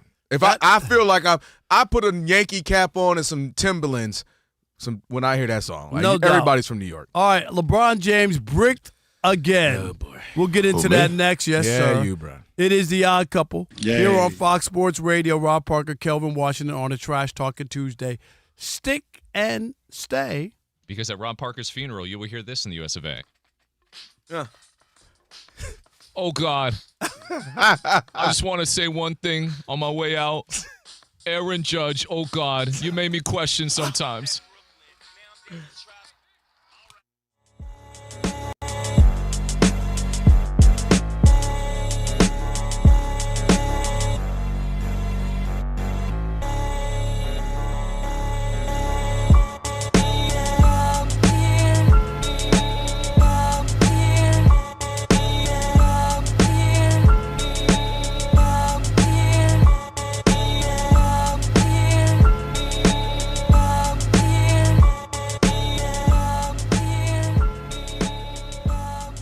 And my biggest thing is this: a couple of things. The Dallas Cowboys are now what 2-2-1. Who they beat? I can't even pull it up right now. They beat Rob G. obviously They beat they just beat the The Jets. Jets, and who's the other win? Who are the other person they beat? The Giants. That's right. I rest Oh, my and they ca- beat I the rest Giants, and they let the Giants put up big numbers on them. Russ Yeah. went crazy, I rest 450. I rest my case. I'm serious. Really? What you lead to the conversation to me of when we were talking about last year, Joe Burrow couldn't have got, he had no chance of being MVP because he was putting up amazing numbers, but his team wasn't winning. So to me, we can't all of a sudden change the rules. And the guy I'm looking at as the leading candidate right now would be Baker Mayfield for me. Rob G, cover your ears because you buried him, and he's laughing at you. He's talking big smack to you right now, just like he was doing with the Seahawk fans. Don't act like you didn't see it. You lucky I can't say what he said to them because I'll get fired. Boy, Baker Mayfield be talking big stuff to players on the field and the fans. He says some stuff. I'm like, whoa, Baker? Baker Mayfield has been incredible really the last couple of years, but what he's doing right now, he's 4th in passing yards. He is tied for 3rd in touchdowns. He only has an interception. His quarterback rating's 8th. I mean, he in all 4 of his wins, he's come back. He's been able to do it, in a multitude of ways. Looks like they're out of it. He gets his team back. So Baker Mayfield, and he talk about doing it without your lead guy. He's doing it without Mike Evans. There's possible Hall of Fame receiver. So Baker Mayfield, to me, is my leading candidate, as we sit here today, of MVP. And more than anything, I just like what he's been doing. I like what he brings to that organization. I like how he stabilizes them. They're in every game. He competes to the end. And I'm leaning more towards him. They're 4-1 right now. They've beaten some good teams, and they're in a good position to obviously win their division and obviously getting to the postseason. Whereas the Cowboys, we still don't know what they're going to be. Ultimately, what are they? What can they be? 9-8, 10-7 at best, and that might be pushing it more like 9-8 in my opinion. And that's not going to cut it for the MVP until the NFL decides to do what the NBA did when they gave it to Russ and he was a 6th seed, and they said just because he's averaging a triple-double, it's just that great what he's doing. Because they're not going to give it to a team that's 9-8. They're not going to give it to the Cowboys. So Dak really doesn't have a chance to me. He didn't win it when they went 12-5, and he had like 39 touchdowns and 6 interceptions or something like that when he was the runner-up. So Dak, I get it. The numbers are great, but 2-1 is not going to cut it. Warning, warning, warning. I promise you it's not being biased. Warning. Stop. Why is it – no, real question, though. Why isn't Jared Goff, just based off the numbers and success you mentioned, they put up a stat at the game yesterday. Since 2024, he leads the league, and I think it's touchdown passes and yards or something for quarterbacks, like the last 18 games, something like that. I'm looking at his numbers right now. Team is obviously 4-1. He's first in touchdowns, first in completion percentage, again, by far, 75%. It's crazy. Second in passer rating, and 9th in total yards. But really asking y'all, it only has 2 interceptions. So why is that? Is it the team's too good, meaning there's too many guys? Like, real question, both of y'all, tell me. Because you brought it up last year. You were saying – I told you one going to win last. No. I'm talking about – you always said Patrick Mahomes, 15-2. Why didn't he get a vote? I'm saying Jared Goff probably got a vote. I didn't look it up. But what did he get last year? He might have got a vote. No, maybe. I think it was just the 2 guys. It was Josh and Lamar. Okay. Well, but currently as we're having these – No. Now they do the 5-man I was going to say, vote. that's what I they thought. Change it. Right. Yeah. But the now, only guys who got like, first place vote. Got first place vote. That's why I say Patrick Mahomes got a couple of, am I right, like third place votes or something. He didn't get any first place. I've always said that, that he never got he didn't get a But I think, again, it's so early. But, yes, Jared Goff should absolutely be in the mix because here's an even better stat for you. Jared Goff, he did the right thing. Through the first 5 games, one of only 2 quarterbacks now to complete 75% of his passes, throw for 12-plus touchdowns, have a passer rating of over 120. Jared Goff this season and Peyton Manning 2013 when he threw for 55 touchdown passes and ran away with the MVP. Yeah. So if we don't have a Lamar Jackson type who was just going to put an video assault game numbers, record right on the record books, Josh Allen may not have enough numbers, and the storyline's kind of gone now at this point. Not because they lost, but because he got that last year, where it's like, hey, Superman. And he's not doing crazy. You can't get the Superman vote 2 years in a row where the numbers are not incredible, right? Who else is there that's putting up crazy numbers other than Jared Goff, Baker Mayfield? And if you're going to give a guy the storyline MVP, it's Dak.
you can't go wrong with Shane Paul.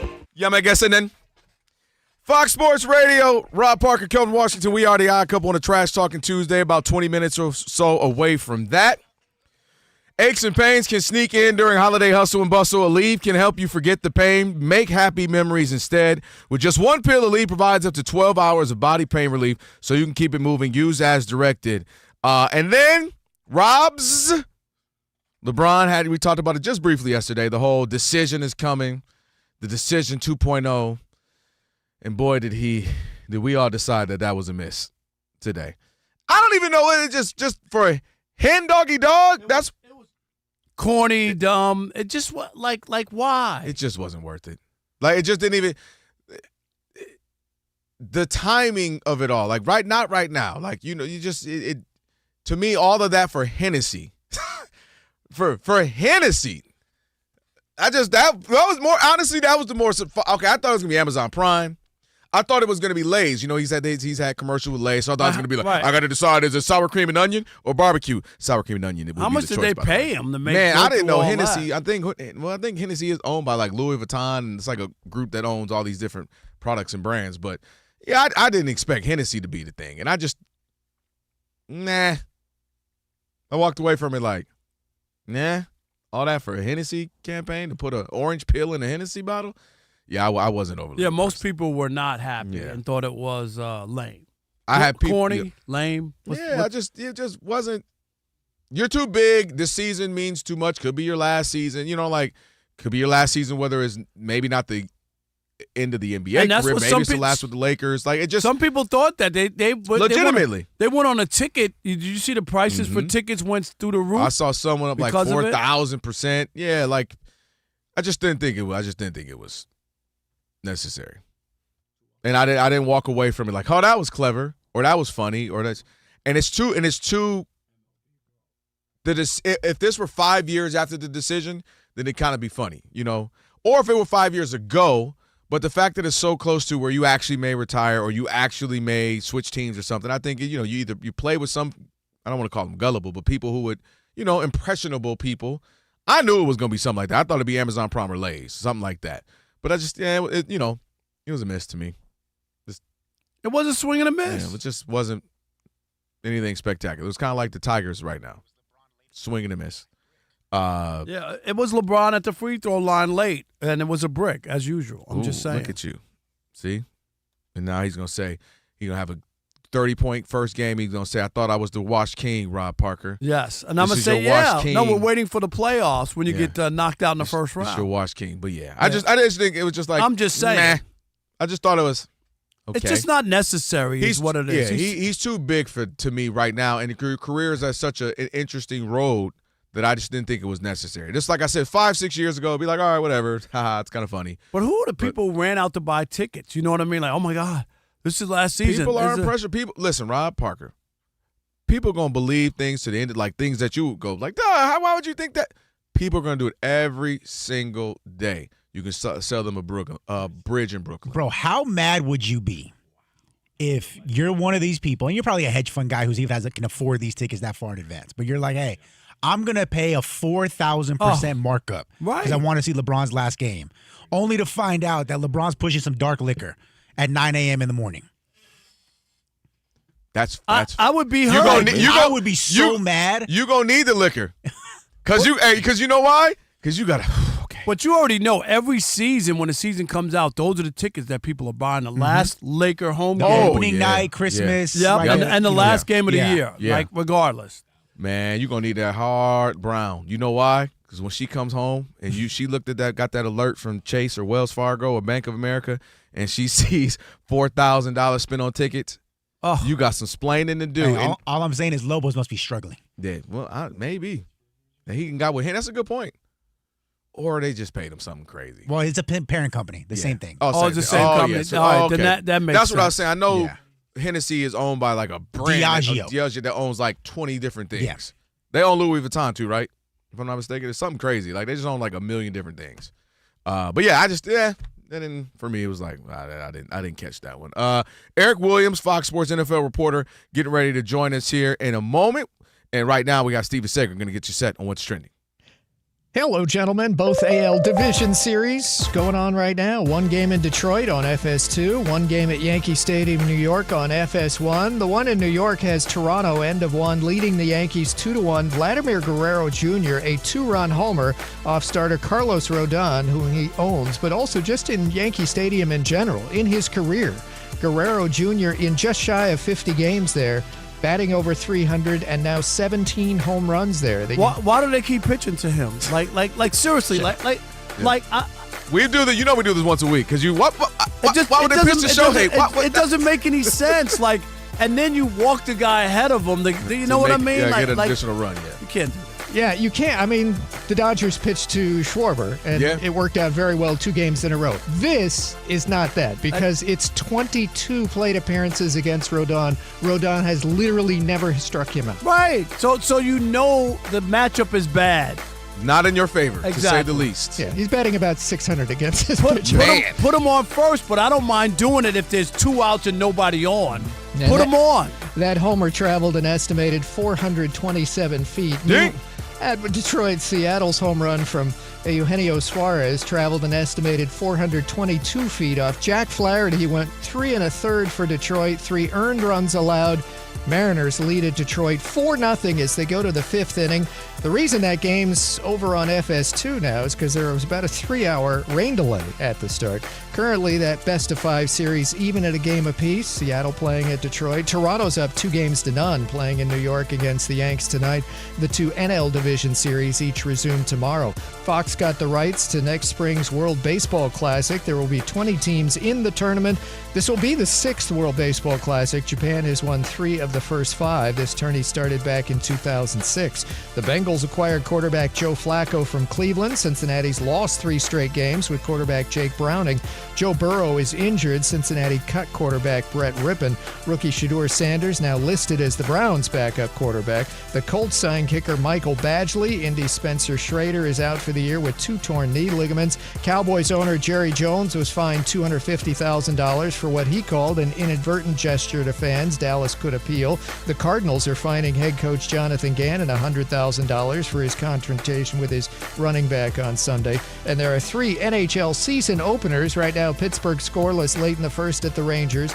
Late game will have LA hosting Colorado. Florida has beaten Chicago 3-2. Back to you. All right, Steve, thank you so much. I cover Rob Parker, Kelvin Washington. Trash Talking Tuesday, about 10-15 minutes away from that. You want to start lining up? Yeah. 877-99 on Fox. 877-99 on Fox. You can start lining up now. Trash anything you want. We'll get to that here shortly right now. For over 40 years, Tire Rack has been helping customers find the right tires for how, what, and where they drive. Ship fast and free. Backed by free road hazard protection with convenient installation options like mobile tire installation. They'll come to you wherever you are. That is TireRack.com, the way tire buying should be. Joined now by Eric Williams, Fox Sports NFL reporter. E-Dub NFL 22 on X. E-Dub, what's up, man? What's happening? What's going on, fellas? Thanks for having me. I appreciate y'all. Absolutely. No, appreciate it. I want to start with the Chiefs from last night. And they used to win all these games. And I looked at it and I said, Trevor Lawrence falling, that used to be, the Chiefs win, right? He falls down, stumbles down, and coughs up the ball right there, and the Chiefs secure a win. Those things aren't happening this year. They went from 11-0 in one-score games to now 0-3 this year. Yep. It's early. I mean, with everything that they've gone through, there's still just a game out in the AFC West. I don't believe Mahomes has lost the division since he's been the starter there. And I'm not going to start betting against Mahomes this year, even though they're struggling. I think the difference for me in terms of the Chiefs this year compared to last year is their offense looks more like we've expected or become accustomed to seeing them play, with more explosive plays. And Mahomes, I think, is playing at a higher level this year than last year. Eventually, they're going to get Rice back. They ran the football a little more effectively. You're right. It's unusual for them to struggle in late game situations like they have, at least the first part of the season. But they're still the Chiefs. I think they're going to figure things out by the end of the year, and I expect them to be at the top of the AFC West when all is said and done. You expect them to get to the Super Bowl again? I don't know about that. Okay. I mean, because they're going to have to go on the road probably to do that, based on where they're at and teams like the Bills that, are playing pretty good football right now. But they've also proven that they can win those games on the road. They did that a couple years ago. So I don't think it's out of the realm of possibility that they could go on a run if they get in as a wild card and have to play on the road. Yeah, I just they don't have the same feel for me. Even last year when they were lucky, to me last year they were really lucky in a lot of games. I definitely they pulled those games out. And sports evens things out, and I think we're seeing that this year. I think it was scary for me, and this is where I agree with E-Dub on this, is that they're getting right. Rob and I talked about this a couple of weeks ago. I said they're getting scarier on offense, and they're only going to get more guys. And Thornton was a great find for them. And I think they'll be perfectly fine. End up the season 11-6 and be right back in the postseason. And from there, we'll see. Yeah, I'm not convinced of it. I know. I'll switch teams here. I'll go to one within the same division. The Broncos started off a little sluggish, and people had higher expectations, but now they're starting to right the ship. Defense looks great. Bo Nix played pretty well. What do you make of them sitting right now as we sit here heading into Week 6? It's the AARP division with the old coaches there. With Sean Payton. Bill Belichick is in college, E-Dub. Stop it.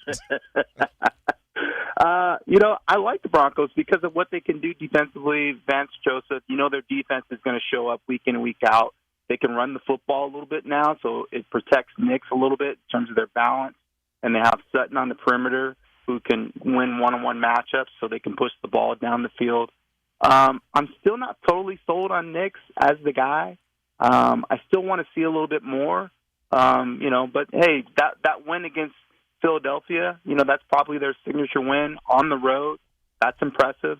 But let's see if they can keep it going. At 3-2 right now. Hey, I have here in my hand the pregame meal for Pete Carroll with the Raiders. What's on the menu? Cup of decaf coffee. Okay. Sodium-free bacon and a chest X-ray. I mean, come on, Eric. Brutal. Brutal. I'm just saying, I didn't buy it before. Everybody's telling the story about, the culture and all this. The Raiders are awful, Eric. Awful. It's not just, of course, 3 interceptions every week from Gino's Pizza doesn't help, but their defense is bad. Everything. The team is bad. Well, let me say this. I covered the Seahawks for 6 years when Pete was up there. So I know Pete well. I do think that he can come in and establish a culture in terms of being consistent and being detailed. But you're right. Gino has to stop turning the football over. Oh, God. It's hard to win games when you're giving the ball. You give an extra 2 to 3 possessions to the other team. They probably should have beat the Bears. That was a game that they probably should have won. To be honest, so they should be 2-3. But last week was awful. I mean, but last week was bad. Last week was bad, and I'm interested to see because Pete is one of the best coaches I believe when you're in those really bad situations and getting guys to continue to believe and go out and fight. So I'm interested to see how they play this week after playing so bad against the Colts. Hey, I want to ask you about the Bills right now. What do you make of them? Are they in a position where maybe they're too Josh Allen reliant, which obviously has been the last couple of cases. But do you like where they are right now? Because they've kind of been to have the current MVP and have the record they have. They've kind of been flying under the radar-ish, if you will. I like where they're at because I think they have one of the best players in the league. And anytime you have that serves as deodorant for whatever, issues you have on your roster. He can go out there and make a play and win the game for you. I do feel like they need to continue to lean on Cook, particularly in the first half of the year, so you're not asking Allen to win every game for you and to create balance. I thought Cook played well in the postseason, too, and they're going to need that. Defense, I think, needs to make more plays in order for them to get off the field. And I don't know if that means they need to go out and make moves at the trade deadline to bolster, what they're doing defensively. But I feel like they need another corner, and I think they could use another rusher as well, another edge rusher, to really solidify that defense so they can legitimately, compete for a Super Bowl. I believe that they have enough to win the Super Bowl, but I think they still could use a couple more pieces. Yeah, we'll have to wait and see. Eric, man, appreciate your time as always, brother. Thank you. Okay, appreciate you guys. Have a good one. No doubt. Eric Williams, Fox Sports NFL reporter. Go give him a follow. EDub with 1B, EDUB NFL 22. And they're lined up, man. Yeah. You ready? All right, they're ready to trash some stuff. It is Trash Talking Tuesday, 877-99 on Fox. Good luck trying to get through, but still call. We got a bunch. We'll see what you guys are talking about next. It's the Odd Couple, Fox Sports Radio. Hey, it's Trash Talking Tuesday on the Odd Couple. Get those cans to the curb. What are you, garbage man? Call us right. I was wrong.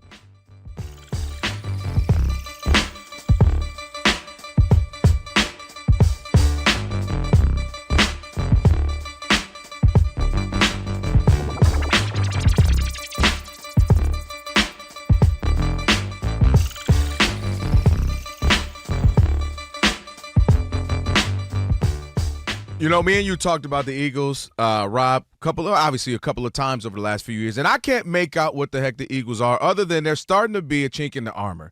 Something's going on with them, and I think that last play, that Hail Mary that they could have caught, Devontae Smith looked like he was actually about to grab it, and A.J. Brown said instead of catching the ball, I'm going to catch Devontae's neck.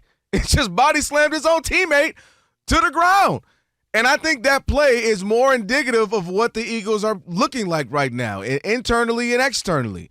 A.J. Brown doesn't have the wherewithal to sense to say Devontae Smith might come down with this, so they both end up on the ground, and there's a shot of them just laying on each other at the end of that game. Something is going on, Robin. It doesn't make sense considering, you know, they're the reigning champs. They've got time together, same coach, I guess a new coach. They got the same kind of core. So you would think they'd be locked and loaded in as far as where they are, and man, something is off. And a couple of things to note. Number one, the thing they've done nothing else. They've run the ball, right? That's what they do. They were second all last year, averaging 179. Yeah, but they had an unbelievable running back who had an unbelievable year, too. Right, well, that's what I'm saying. 179 yards. He's still there. Yeah, but the defenses are playing different. Saquon is not going to get 2,000 yards. He don't need 2,000. I'm How just about saying, more than 30 on 6 carries in the second half versus Denver? And something is off right now with the rushing attack. He's averaging 3.1 yards a carry, which is the worst for the Eagles in like 30 years. So something's going on with the running game, which is fine. Okay, you say, well, like you said, people are focusing in on the rushing now because that's what we've done well, so we're airing it out. As Rob G just mentioned, they're last in passing. They went a half without a completed pass. They've gone a couple of halves with only 7 yards once. How many games have they won? They're 4-1 right now. Okay. And they're a blocked field goal. They don't make that from being worst record. They just something We is can sit off. here all day and talk about that. Right. All blocked field goals. Somebody fumbled.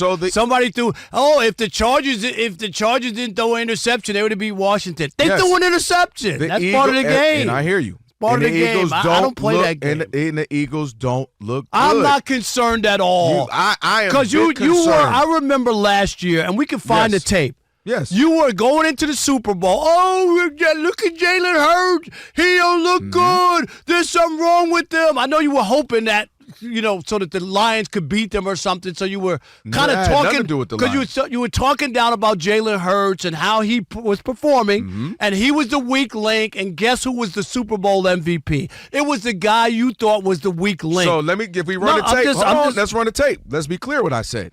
My concern with Jalen Hurts, and it still stands, my concern was if he were in a shootout, could he pull it off? It's not that Jalen Hurts can't win a game. He don't have to be in a shootout. Right, but that was my concern. If I have to say Jalen Hurts, go win it. Jalen Hurts has gotten the job done. He's had a heck of a career.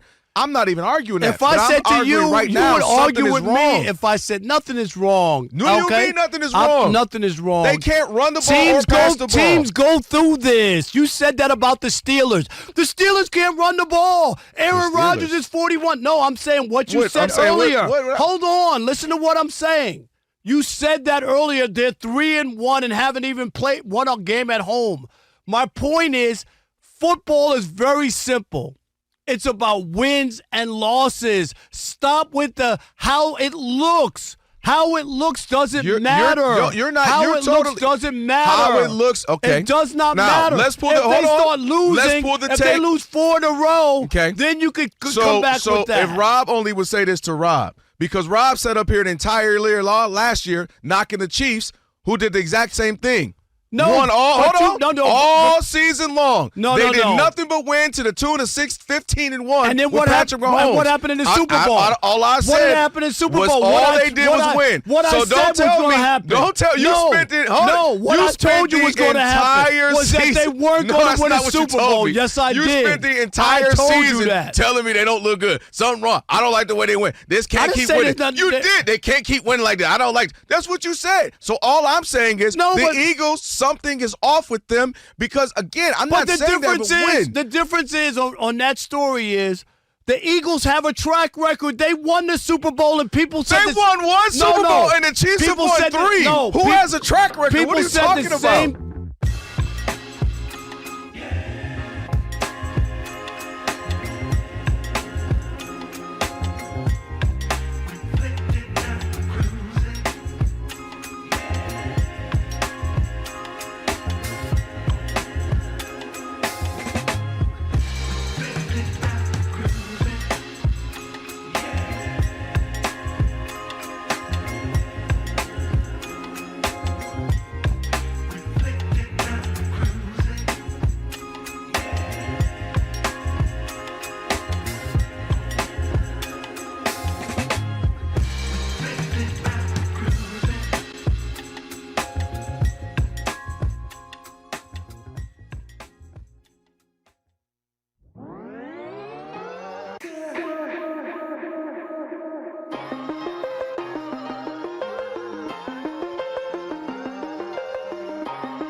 Fox Sports Radio. It's the Odd Couple. Rob, Parker, Kelvin Washington. Trash Talking Tuesday. Getting ready to get to that in 2 seconds. Aches, pains. Well, they can sneak up during the holiday hustle and bustle. Aleve can help you forget the pain and make happy memories instead with just one pill. Aleve provides up to 12 hours of body pain relief so you can keep it moving. Use as directed. It's time now for Trash Talking Tuesday.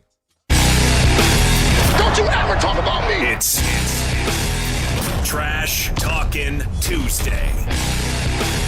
It's your teeth, Reggie. I don't know whether to smile at you or kick a field goal, man. I gotta be honest. When we're doing our show, we're not trying to watch games. You know what I mean?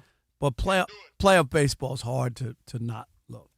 Am I right? Oh, because every pitch, every situation, 100%. That's what makes it great. Yeah, no doubt. This time, it counts. That's right. All right, 877-99. Was that your way of asking for forgiveness in advance? No, I'm just saying.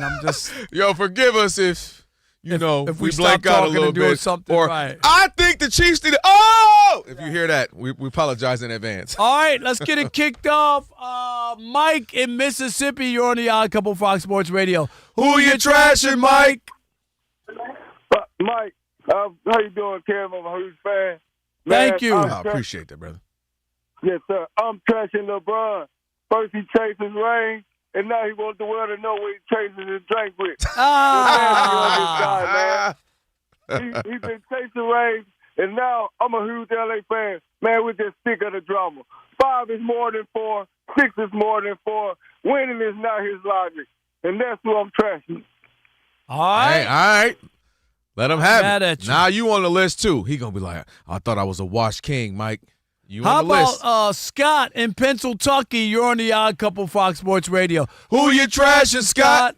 Hey, Rob, the best 3 hours on the air. My man. I am trashing my Phillies' top 3 hitters. I have been attending Philly games since 1955.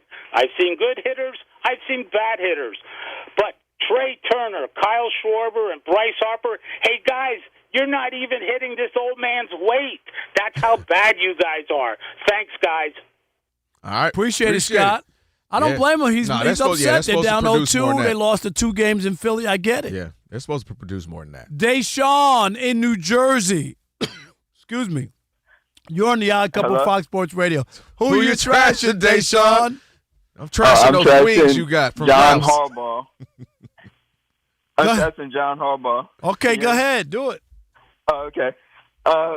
This coach is the worst coach right now for the Ravens. Been there 18 years.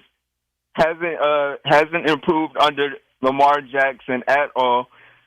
And then he just did a trade with his brother So I don't know who he's trying to help, his team or his own brother's team right now.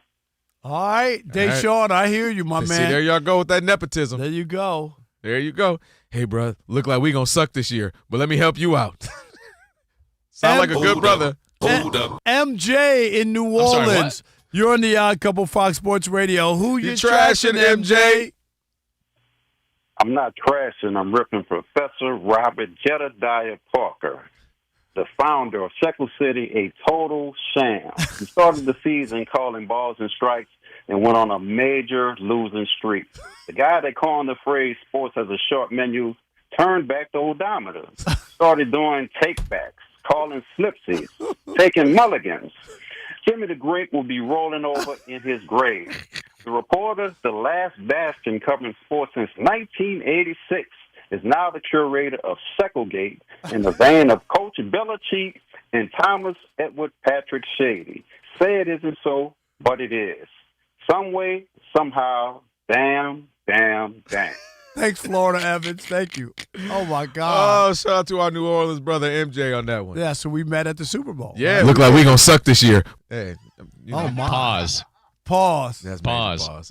Alex. Pause. Don't ever send me nothing else anymore. I ain't sending it to nobody else, Alex. It's a wrap. Orlando and El Paso. You're on the Odd Couple Fox Sports Radio. Who you trashing, Orlando?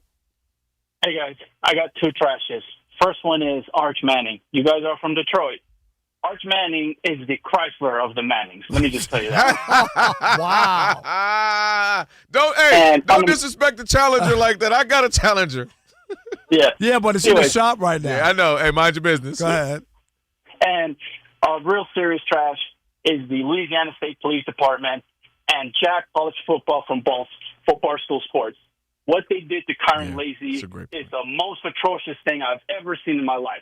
They literally had convinced everyone and this kid that he had killed someone, which led to him, of course, committing, taking his own life. That was one of the most atrocious things. I really recommend people look into this because they were way out of line with that. Thank you. All right. Hey, great point. I'm glad he brought that up. It's at some point maybe we just on the last call we can get a minute in there. But that's a great point, and it's something that definitely needs to be discussed because we're loud as heck when somebody's wrong, did something wrong, and then when somebody's adjudicated, we got to be loud as well. So that's a great point that he made right there. We got time, Alex, for one more? No, we do. Yeah. Jay in Georgia, you're on the Odd Couple Fox Sports Radio. What's up, Jay? Who you trashing, Jay? What's going on, guys? Hey, for real, shout out to piece of Kyron Lacy. And also, shout out to Scott from Pennsylvania for teeing it off for me because I'm damn so about to trash the Phillies. Hey, y'all guys, y'all Phillies fans be in my Twitter mentions every day because the Braves suck this year. And now y'all down 0-2, about to be another playoff exit. Y'all can't win a World Series. Screw y'all. And also, New York Mets. Y'all fans ain't off the hook either. The second highest payroll in baseball, and y'all can't even make it to the postseason. Stay out my Twitter mentions talking about my Braves where y'all can't even win a World Series. Y'all are trash. Y'all are nothing. Just like that cheap pizza from New York. So that's all I gotta say. Wow. Yeah. Hey, all right, Jay. I was okay, cool to that last part. I'm with him now. Y'all get a little carried away with that slice of pizza in New York. Y'all be acting like it's the best It's thing the ever. best thing. All right, let's just have this conversation. Shout out to everybody for the Trash Talking Tuesday. I might have to trash talk some New York slice, Rob G. Look like we gonna suck this year. That's what I feel about the slice of pizza right there. Wow. It sucks this year, okay? First of all, Rob, let me ask you this. After they just got Didn't you just see, this is why you asked for forgiveness right now. Yep, go ahead. Because the playoff baseball got you not focused right now. Cue up Hello Darkness, my old friend. real quick. What? We don't have time for that, do we? Yeah, we do. Yes. Give me eye contact right now. I want your at eyes, you. All okay? right, what? Look at me when I talk about New York slice of pizza. Man, tell me where to go. Here's a guy who grew up on that cardboard Little Caesars. And, Hey, I ain't and gonna argue with you you on got that. the nerve. Don't disrespect Jess Pizza. You know you like Jess Pizza. To talk about That's another hit, right? New York Another run. pizza. I mean, what are you talking about? I'm just looking at this game right now. You Oh, still see? in it? The Yankees are still in it. Would you stop? It's the third inning. They're doing all right. It's You two- guys- it's 2-1. You make it like it's 12 I don't make it like nothing. You got all sad and depressed. I'm not depressed. You put the music on. Yeah, I was sitting here because you're talking to you and you're like, man, I can't believe they.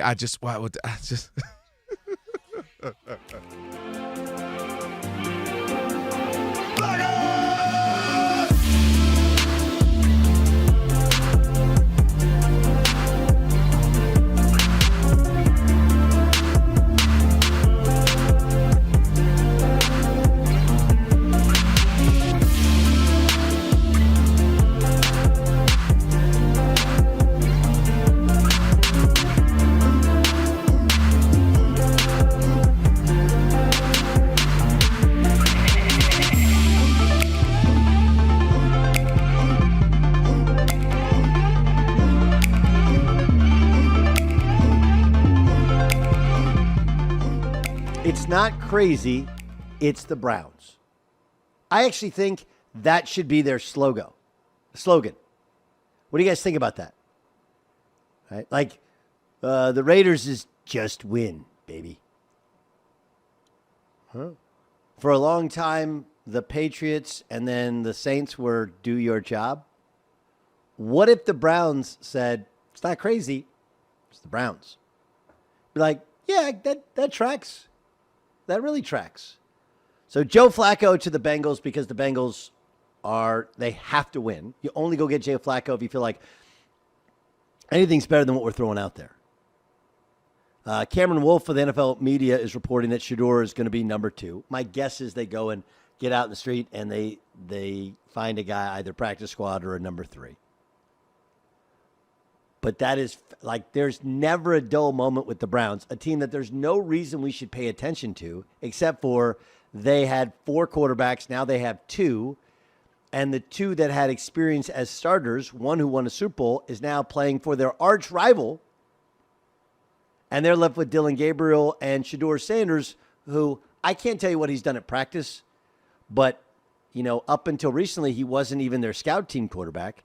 Then, of course, last week he was doing the miming, speaking silently when asked questions after Dylan Gabriel was named starter. Now he's the backup? That's Lane Kiffin early in his career failing up from Shedeur Sanders. That's remarkable. That's crazy. Well, it's not crazy. Sam, it's not crazy. It's Cleveland. It's the Browns. The Browns. It's the Browns. I don't remember an in-division trade of a starting quarterback since Donovan McNabb. McNabb, remember, was traded from the Eagles, where he had taken them to the Super Bowl, to the then Washington Redskins. And they're like, wow, that's an interesting trade. You trade in division, like, oh, he's washed up. Everybody knows what Flacco is. I don't think he's washed up, but he's obviously not the player he used to be.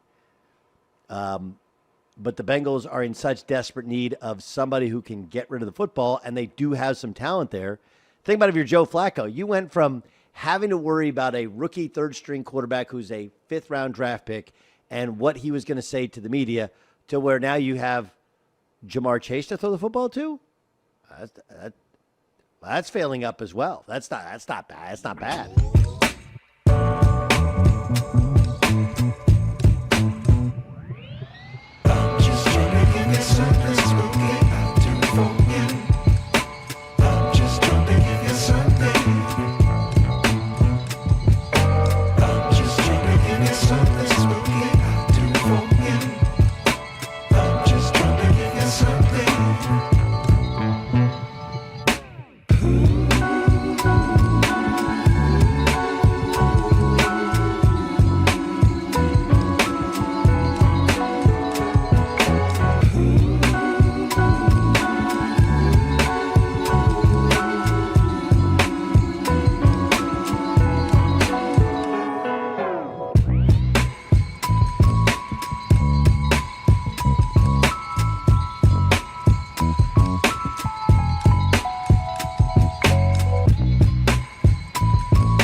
The Toronto Blue Jays have scored again to lead 3-1 at Yankee Stadium in the top of the third against starter Carlos Rodon. 2-run homer and a long one in the first inning for Vladimir Guerrero Jr., who owns Rodon. Toronto already up 2-0 in this best of 5. A Game 4 would be Wednesday night on FS1. This game is on FS1 right now. Meanwhile, on FS2 from Detroit, it's Seattle leading the Tigers 5-1 in the bottom of the 6th inning. There was about a 3-hour rain delay at the start of this one. Eugenio Suarez, a long solo homer, and now J.P. Crawford, a solo home run. The two National League Division Series each resume tomorrow. In the NHL, 3 openers tonight. Florida has beaten Chicago 3-2. Pittsburgh leads at the end of 1-0 at the Rangers. The late game will have L.A. hosting Colorado. Jaguars tight end Brenton Strange goes on injured reserve. I'm Steve DeSager. I've been covering this league since 1987.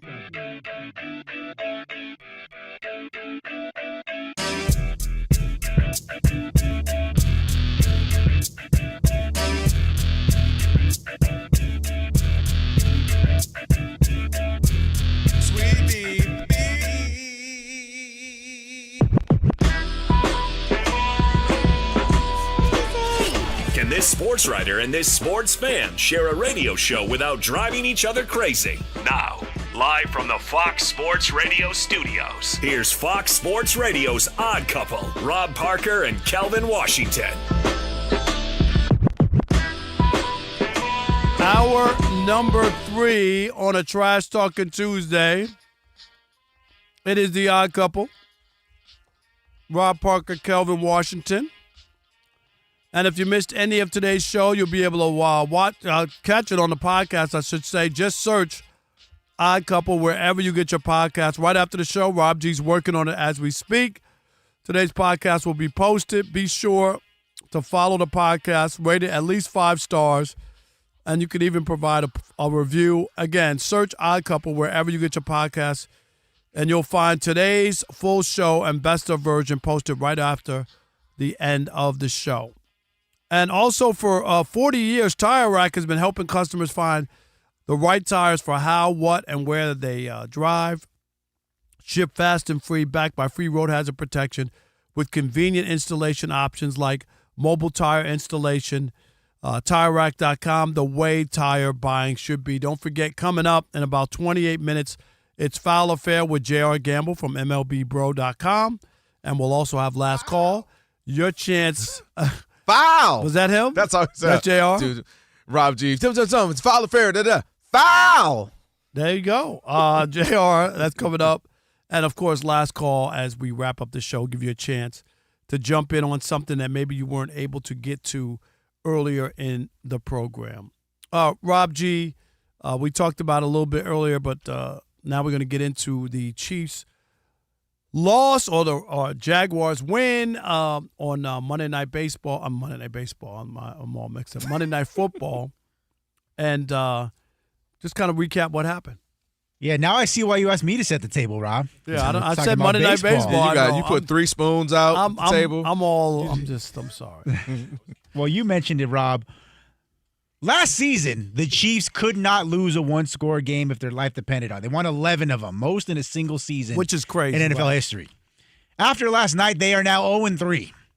And it reached a crescendo there in the final seconds where after Patrick Mahomes threw a 99-yard pick six to put the Chiefs behind and then marched them right back to score the go-ahead touchdown with under 2 minutes to go, Trevor Lawrence and the Jacksonville Jaguars came right back down the field and from the 1-yard line with less than 30 seconds to play, Trevor Lawrence gets his foot stepped on by an offensive lineman, goes down like Frazier. Down goes Frazier. Tries to get up and falls down a second time. Even still, Chiefs defenders unable to contain him. The greatest prospect since Andrew Luck stands up, scrambles into the end zone, ball game, Jags win. Jacksonville now atop the AFC at 4-1, while the Kansas City Chiefs are a disappointing 2-3. For me, I looked at that game, and it's something we had Eric Williams on last hour, and so I'll quickly hit the Chiefs. I'm sure you probably hit that, so I'll double back with that. But I'm not worried about the Chiefs. So for me, You don't want to lose that. You should have won it. You got a bat. You mentioned the 99-yard interception. You return. Obviously something you don't want. But I look at this as for Trevor Lawrence, for all of the hype, as Rob G alluded to, for all the he's the this, he's the that. Look at him. He's the perfect specimen, and he's the perfect quarterback. That was a big win for him. And one of the reasons why I liked it, because we had Ephraim Salaam on earlier last hour, one of the reasons why I liked that win for him is because it wasn't pretty. Because it wasn't perfect. And sometimes winning quarterback is always going to be perfect, right? We talk about Jalen Hurts always. Sometimes, hey, it ain't perfect, but he gets the job done. We talk about Patrick Mahomes. It ain't always perfect, but you get the job done. We talk about, Jared Goff might throw 4 interceptions against the Texans. Somehow they find a way to win. Sometimes being a quarterback and leading your team is not always going to be pretty and perfect. 370 yards, 140 quarterback rating and all that. And I thought Trevor Lawrence staying in it. They got to the inch-yard line, fumbles, gives the ball back to the Chiefs. Chiefs go up a couple of times, up double digits, and you're thinking this game is over. And he was able to fight back, he and the team, and find a way to win. And I just thought that was a good win for a new head coach, good win for Trevor Lawrence. Kind of not nowhere near as bad, but kind of like the only playoff win he has. We threw the 4 interceptions and made that epic comeback and ended up winning against the Chargers. But I looked at that for him, for a guy who always has the hype, for always has the name, and everybody has these expectations. He finally had a big Monday night game we're all watching against a team that's had so much success over the last 6 years. How will you fight? How will you be able to get a win? And he was able to the very end, right? Stumbling, fumbling, bumbling, getting up, and still getting in that end zone. So I thought for him it wasn't pretty. You look at his stat line, it wasn't amazing. But he had 221 yards. He had a touchdown. He had an interception. He also had that fumble. But he still rushed for a bunch of yards. That's another good point. Sometimes he is trying to be too perfect, too methodical, here's my one read, here's my second read. But sometimes Josh Allen, Lamar, Patrick Mahomes, these guys, prime Aaron Rodgers, Ben Roethlisberger, sometimes you got to make a play, period. And I thought he did a great job of that too, getting out of the pocket, using the legs. He's a freaking athlete. Use them legs. It's 2025. This ain't 1989. You don't have to stay in the pocket. He got out there, he used his athleticism, and into the literal last play and was able to find a way to go to win for his team. So I thought that was a way to win a game when it wasn't perfect for you, but you competed and got the dub for your team. So that playoff game he came back against the Chargers, you don't think about that game? When they were down 20-0 I just referenced it. Yeah, but I'm saying that wouldn't be his signature game? Or? I'm saying this was if it's the last asking. One in 3-4 years? But I'm just saying, to me, that's a signature game. Down 28-0 in the playoffs and win that game. All right, I didn't look at the game. I mean, it was big for them to go up 4-1, but I looked at it from the Chiefs' standpoint that you just mentioned it, that the interception, that changed the game. They were up 14-0 in that game. Looked like they were in control. Mm-hmm. So they gave up a 14-point lead. There's a play that we've seen a few now where Chris Jones is standing there during the touchdown. Like I don't know if he's counting the attendance or I have no idea. As a defensive player, the quarterback is live and moving, and you don't move to go towards him. He said, I tried. Get somebody else to do it. No, like I bust through the line. Even if you run, okay, I can't get there, but he just stood there. Like it was shocking. And that's the kind of game that the Chiefs win, right? You always talk about it. Mahomes, the last play, whatever. The Chiefs always seem to win the close ones. Now all those games are going against them. Whether it's, the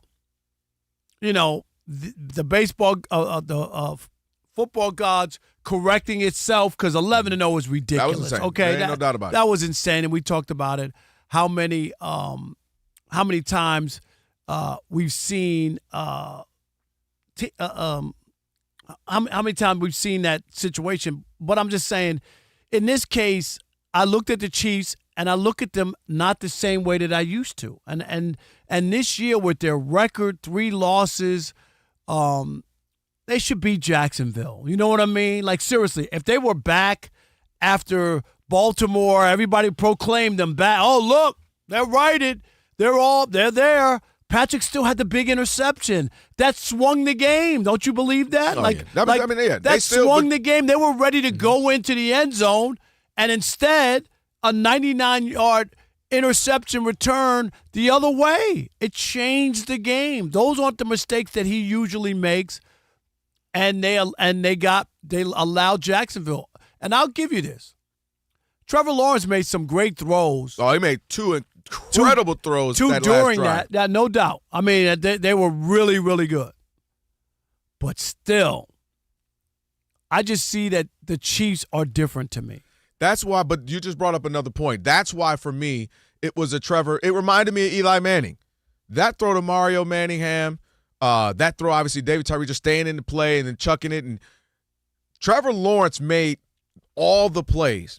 He made all the throws in that last drive. He used his legs a couple of times. Like, to me, that was the absolute best version of him. And, again, staying in the game and finding what the heck ever way wins needed to win. Reminds me also, Brock Purdy wasn't really pretty for them during that NFC Championship game, right? I think that game earned him his money where you're like, dang, we down 17, man. Lions excited. And he fought. And we didn't even know that boy was that mobile. That man, Brock Purdy, was moving. He was throwing, making big plays, fighting to get out of the pocket. And you're like, what the heck? All of a sudden, they win that game.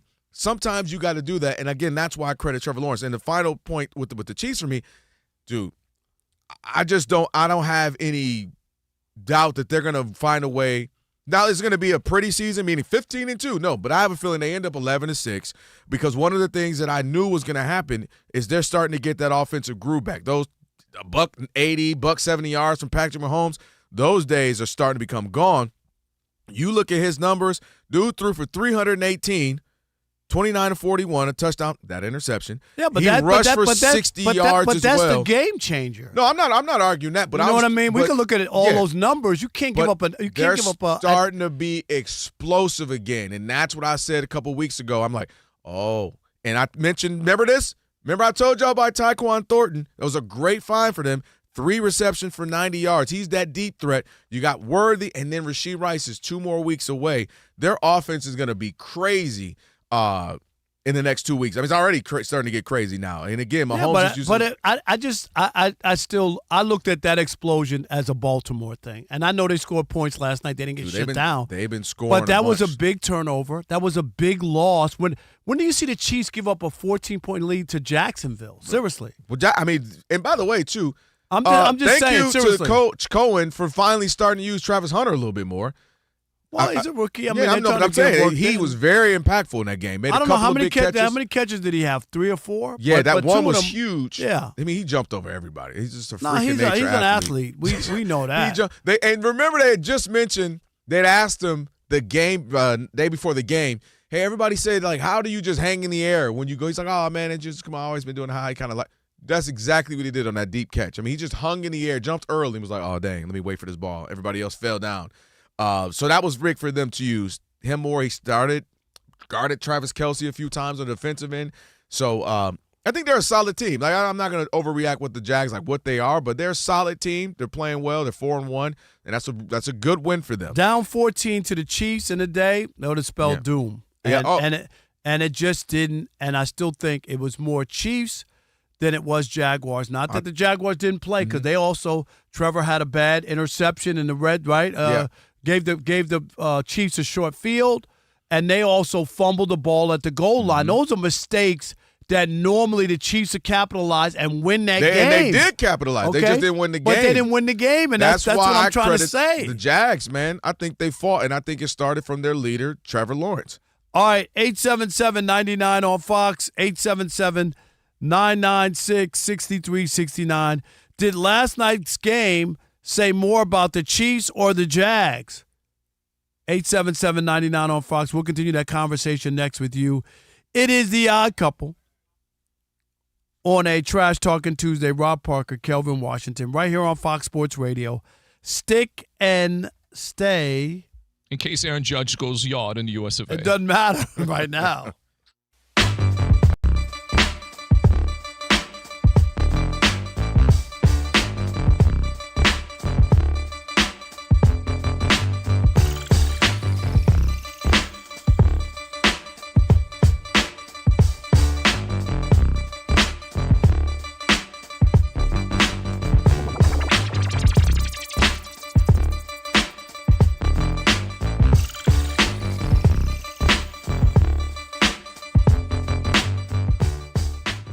if I'm Shedeur Sanders and Bailey Zappi or whatever his name is elevated to number 2 quarterback, I would request my release from the Cleveland Browns. I would say thank you, but no thank you, because every sign here points that they don't believe he's a starting quarterback in the NFL. I don't care what they're trying to make it. He has a soft landing. Kelvin, there's only one way you learn to play in the NFL. You got to get out there and play, okay? You could do all the prep work, all this other stuff. At some point, you got to get out there. You can't keep pushing other people ahead of him and not allowing him to be in this situation. I just don't think he's going to be a star quarterback in the league, but there's a job for him in the NFL, okay? I believe that. I just think, why would you want to continue? It's like anybody else, or you're working at a job or a situation and you want to be an anchor man and you're a reporter with everybody else and they promote this person over you and this person. At some point, they've told you what they really think of you, right? Keep in mind, we're not talking big-time qualified people either. It's not like it's Zappy. It's not like, Right, okay, like I get Zappy it. won a Super Bowl or something 2 years ago or whatever, or had enough success and maybe he was hurt and that's the reason that he's not where he should be. These aren't the guys. That's what I'm trying to say to you. I knew Dylan would be the guy, I did, because he was drafted ahead of him. They moved up to get him. They wanted him, okay? So I'm not surprised by that. But at this point, it should have just been today. Shedeur wasn't up the backup quarterback. What? That's so hard. Did you hear what I just said? Was that so hard to say for the Cleveland Browns, who will go anywhere but to the back of the bus? I mean, like, seriously.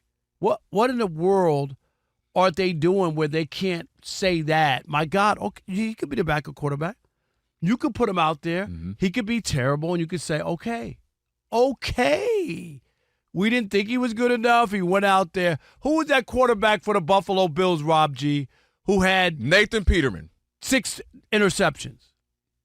Right? Didn't he have 5 in the first half or something? Like it's just terrible. Right? Is that what he? Right? Didn't he have like 6 interceptions? Yeah, I think it was like 5 in the first half. It was utterly but ridiculous. it was just like, okay, he can't play. Okay, we got it.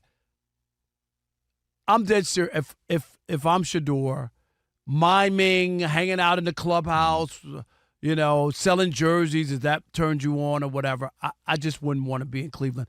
I would ask to be cut or released, whatever you want to call it.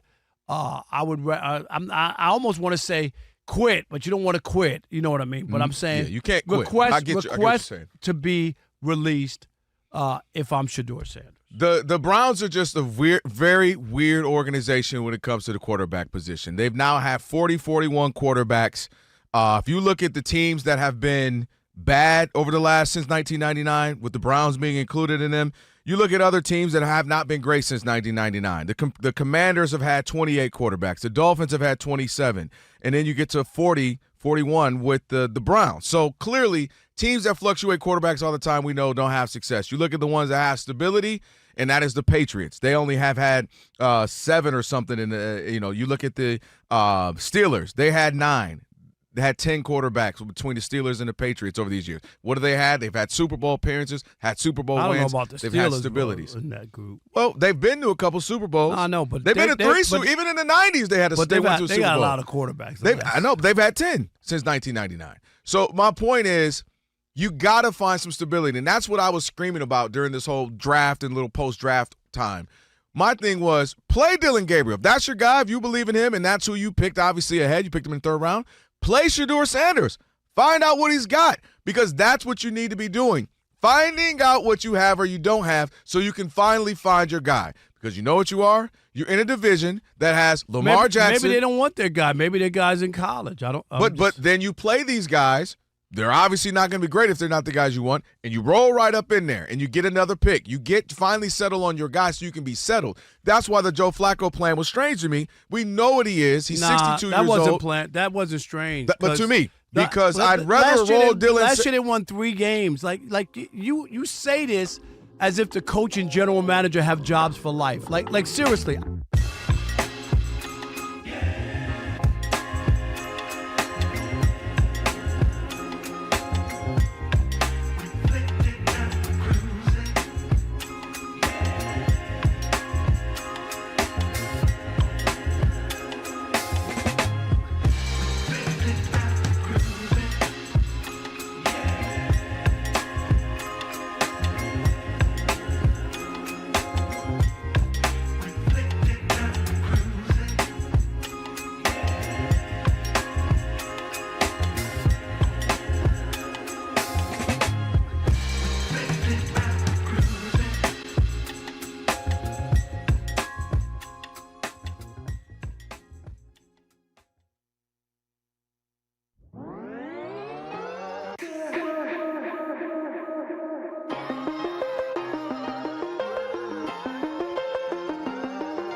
Thankfully, we came back 30 seconds later.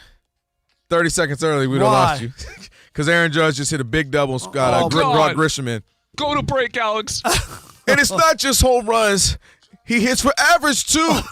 Alex, listen, he doesn't even go yard. He knows. No, the average is 248. He's hitting 340. I don't need a meal, just an appetizer. Thank you. Couple Rob Parker, Kelvin Washington. Did I do that? On a Trash Talking Tuesday. Shout out to everybody called in last hour for Trash Talking Tuesday on the way. It was spirited. Yeah. Follow Fair with J.R. Gamble. We'll talk some more MLB with him. MLBBro.com managing editor. We'll do that in just a little bit.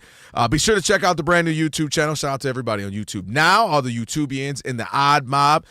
You can watch us live. Just go to youtube.com/OddCoupleFSR. Search it in the bar there as well. You can like, you can comment, you can share, be a part of the Odd Mob. We appreciate it. Shout out to Sean in Sacramento. He's kind of the unofficial governor of it all.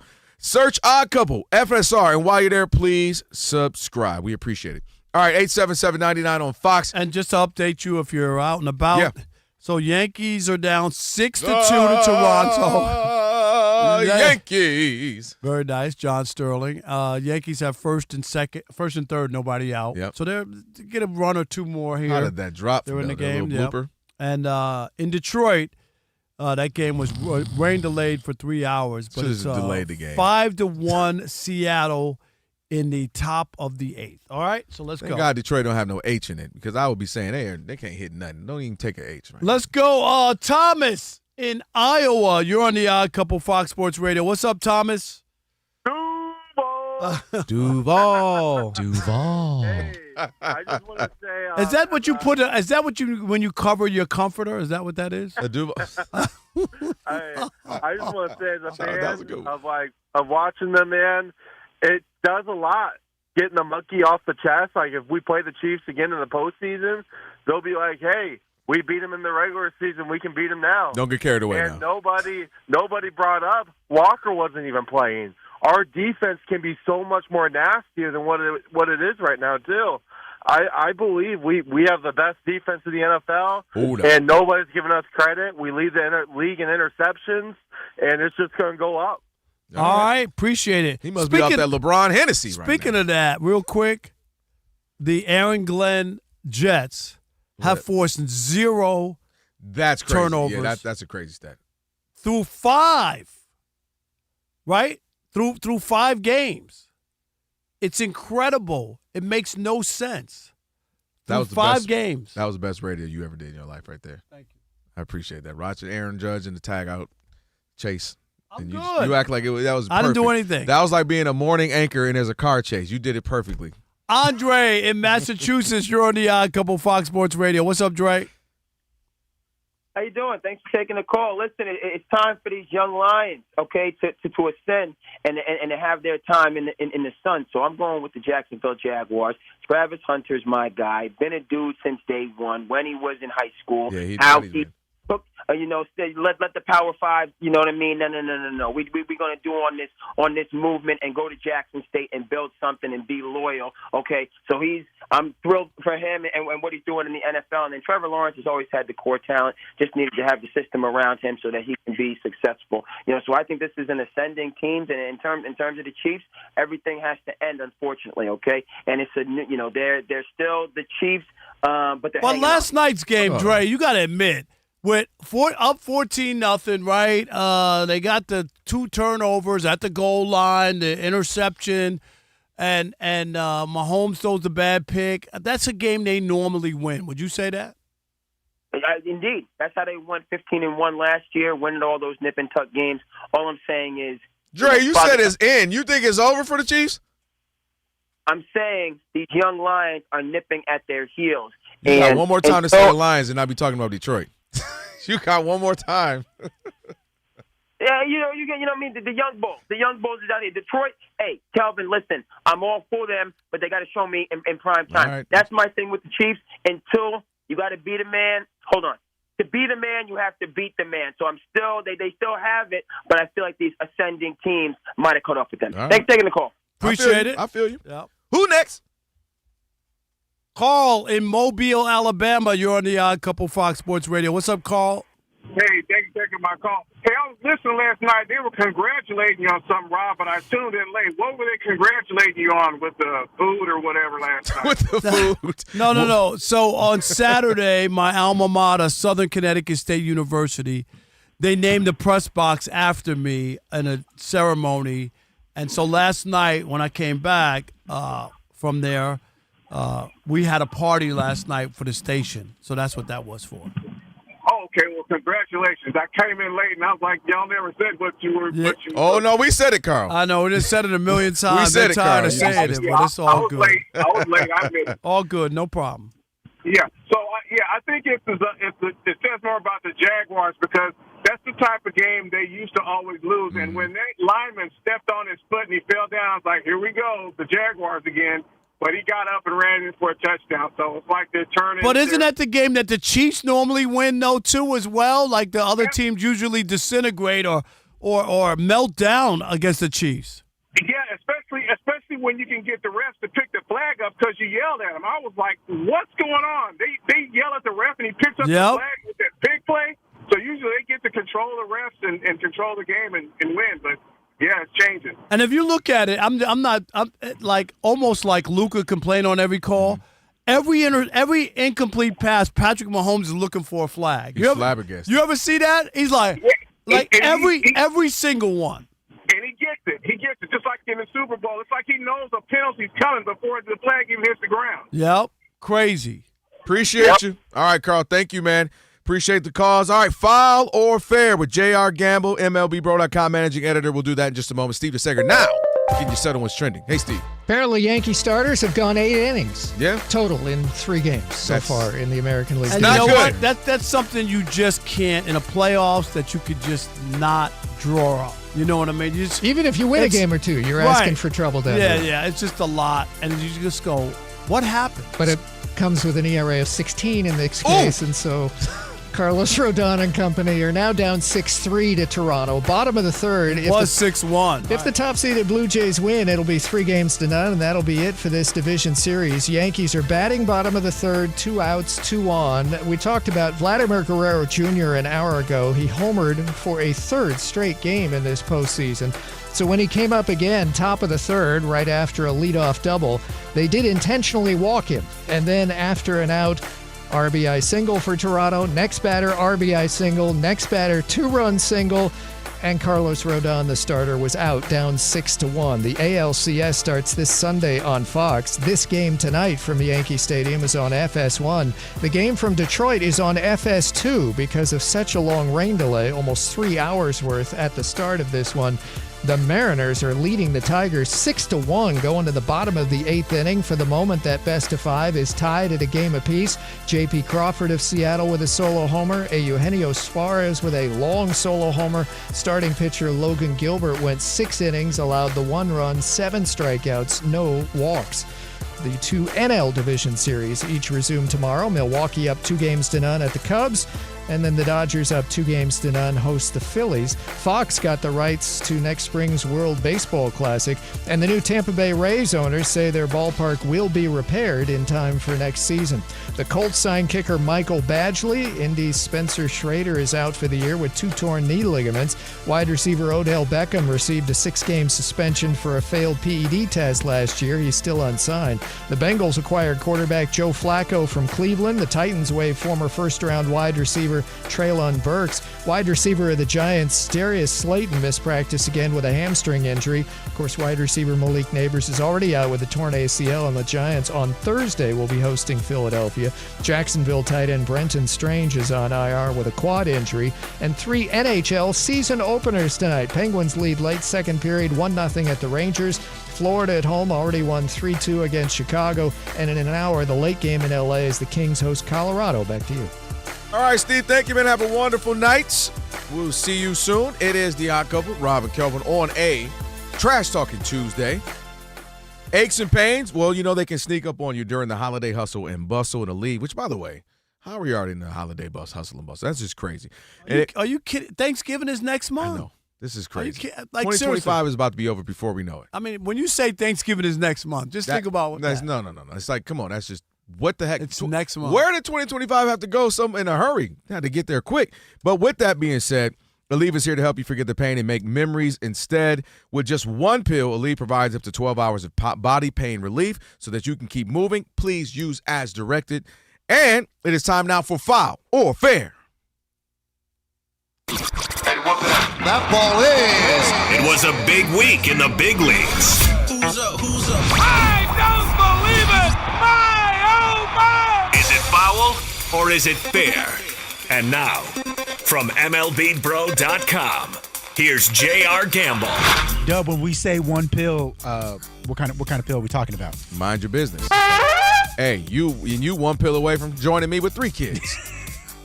You better hope all the soldiers. You better hope all the soldiers gone before you all be on a TLC show. We thought we were done. On the next episode we thought we were done. What if I told you the greatest comeback in sports? I swear they told me I didn't have any more. And then it would be twins, though, Rob. I put that in there. It ain't right. Then he surpasses me. Don't do that. That's funny. All right, it is Foul or Fair here on the Odd Couple Fox Sports Radio. So we go around the dime and discuss all the biggest headlines in Major League Baseball, nor do so properly. We got to bring in a real baseball expert. A guy who can watch the Yankees sitting down, which is great, especially for our purposes. None other than J.R. Gamble. What's up? What's up? Speaking of great comebacks, it won't be the Yankees tonight, unfortunately. But I know Rob's holding out in hope. the third inning, you're saying the game's over? The third inning? I'm saying that No, I'm talking about tonight. That I saw play those first 2 games, they might as well pack it in tonight. Okay. That's right. To give up 6 runs through 3 innings after the atrocious pitching of the play of the first 2 games. Yeah, but I've the never only seen you pushback root for anyone so hard, bro. The only pushback I'm going to say is it's the third inning. That's all, and I get it. But if you told me it was the 8th inning or 7th inning, then I'm with you. It's so many innings, and their season is on the brink. I think that they're going to fight back in this game. I told Kelvin they might not win, but it's going to be a closer game before this thing is over. I believe in Aaron Judge. All right, let's get to it. I got 3 baseball stop topics. With the Aaron Judge. They'll tie it up, but they'll lose. And because JR started the segment, he gets the first crack at every single one. So let's get to it. In the NL, over the course of the first 2 games, the Cubs and Brewers have combined for a total of 13 runs in the first inning alone. That is the most runs scored in the first inning through 2 games in NLDS history, ever in the history of the NLDS. So here it is, JR. Foul or fair to say postseason baseball is better when it's high scoring right out of the gate as opposed to a pitcher's duel like we got with the Dodgers and the Phillies earlier this week? Hold on, let me get my cane. Foul! That is a foul ball. I mean, postseason baseball is rarely high scoring to me, nor should it be. You know, this ain't a video game. When you get to this point in the season, you have the best players versus the best pitchers, and everything seems to tighten up, including the strategy. So I'm glad the Cubs and Brewers have hot bats, but unfortunately, not many people are I think, even watching those games or care about that matchup. I know I didn't, but taking nothing away from PCA and the Cubbies or the Brew Crew, I think as long as the big market teams are dueling, offense is irrelevant. And a wicked pitcher's duel would do the fans just as good. I agree. I say foul. That is a foul ball. We've seen great pitchers pitch complete games, shutouts, 1-0. Every pitch matters in the postseason. So it goes, and there's nothing wrong with the offense, but I love a pitcher's duel and a quick game and guys making pitches and all that kind of stuff. The answer is foul. We all agree on that. And that's because what makes the postseason different than in a regular season is the tension, right? And you feel it with each pitch, with each hit, with each decision that you have to make. Do we bunt here? Do we sacrifice? Do we make the wheel play like the Dodgers did the other night? You know, that end up being a huge decision. That's what makes it great. In a perfect world, you get some offense at a certain point throughout the game, a couple of 2-3 runs from each team, and it ends up being a perfectly compelling game. You don't want every game to be 2-1. But definitely it's foul. You guys are terrible. All right, question number 2. You want 12, 11 every day? Yeah. Nah. Rob G's the same guy wants 15 to 14 NHL Stanley Cup games. What's wrong with that? That ain't hockey. You know I'm a Connor McDavid guy. You know that, Rob. Go ahead. That's the only name I know. He's nice. He is Very nice. nice. Question number 2. Earlier tonight, Vlad Guerrero Jr. became the first player in Blue Jays franchise history to hit a home run in 3 consecutive playoff games. This is an easy question. Outside of the immortal Joe Carter, foul or fair to say that Vlad Jr. is the best postseason hitter in Blue Jays history? I guess fair. It's a fair ball. But, when you think of postseason with the Blue Jays, you only think of Carter. So I think that's kind of like a loaded question. Walk-off homers in Game 6 and, back-to-back World Series wins. That Blue Jays team is iconic, and the players on those teams were as well. Vlad Guerrero's not made his mark in the postseason yet like that. A good performance in the divisional series is not going to cut it, to make you all-time when you have legends like Joe Carter. And any of those guys that played on those World Series teams, those legends, they probably will rank higher than Vlad at this point.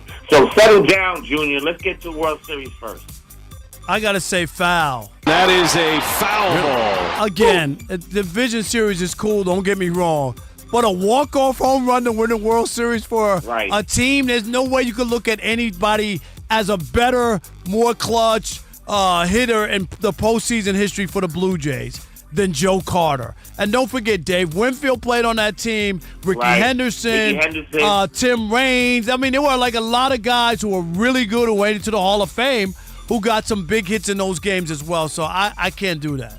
Well, I think it's fair, only going based off of what the question was. He said outside of Joe Carter, is it foul or fair to say Vlad Jr. is the best postseason hitter in Blue Jays history? Only other person I can think, was that Jose Bautista who hit the home run and chucked it back? Yep, there's the other one. All right, so then that was an epic moment. That was an epic moment. Where'd you pull that from? Did Rob G give you that? No, that was epic. That started so much conversation. You're right. He chucked it back. You can't do that. Everybody else loved it. Some people hated it. No, that was a moment. That was a moment. That was the only other guy. I'm like Joe Carter, and obviously they had players, but to answer the question, but I think it's fair because he's doing it, and also as you guys know, sometimes it is versus your opponent, and he's doing it against the Yankees, so I think that also makes it cool. All right, last one, foul or fair. J.R. Gamble sitting in with the fellas here on the Odd Couple. JR, the Dodgers took 2 games in Philadelphia to take a commanding 2-0 series lead heading back to LA for games 3 and 4, but in game 2, as has been the case for the last several weeks, the Dodgers bullpen did everything they could to blow it. It was terrible.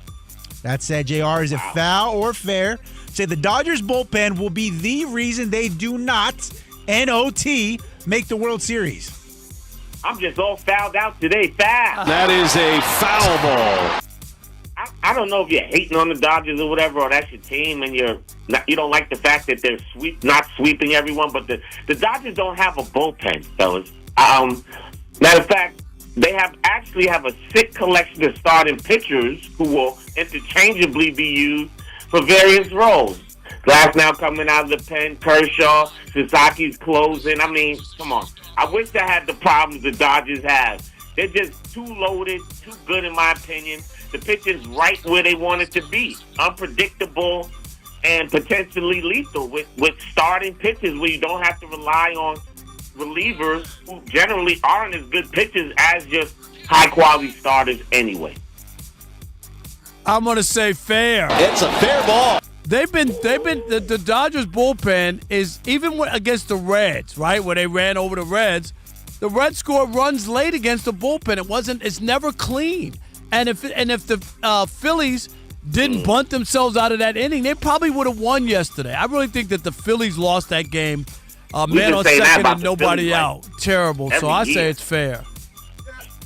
This is the easiest one for me, fair. It's a fair ball. Other than that, you watch the Dodgers every night. Other than that, the starters have been great. You know this, JR. They've been healthy. They've been doing what they need to do. The bats have come alive. Mookie was literally going through it like, I'm having the worst moment. He was dead. And then all of a sudden he has an amazing September. Shohei is Shohei. Freddie is Freddie in the postseason. All these guys, Will Smith.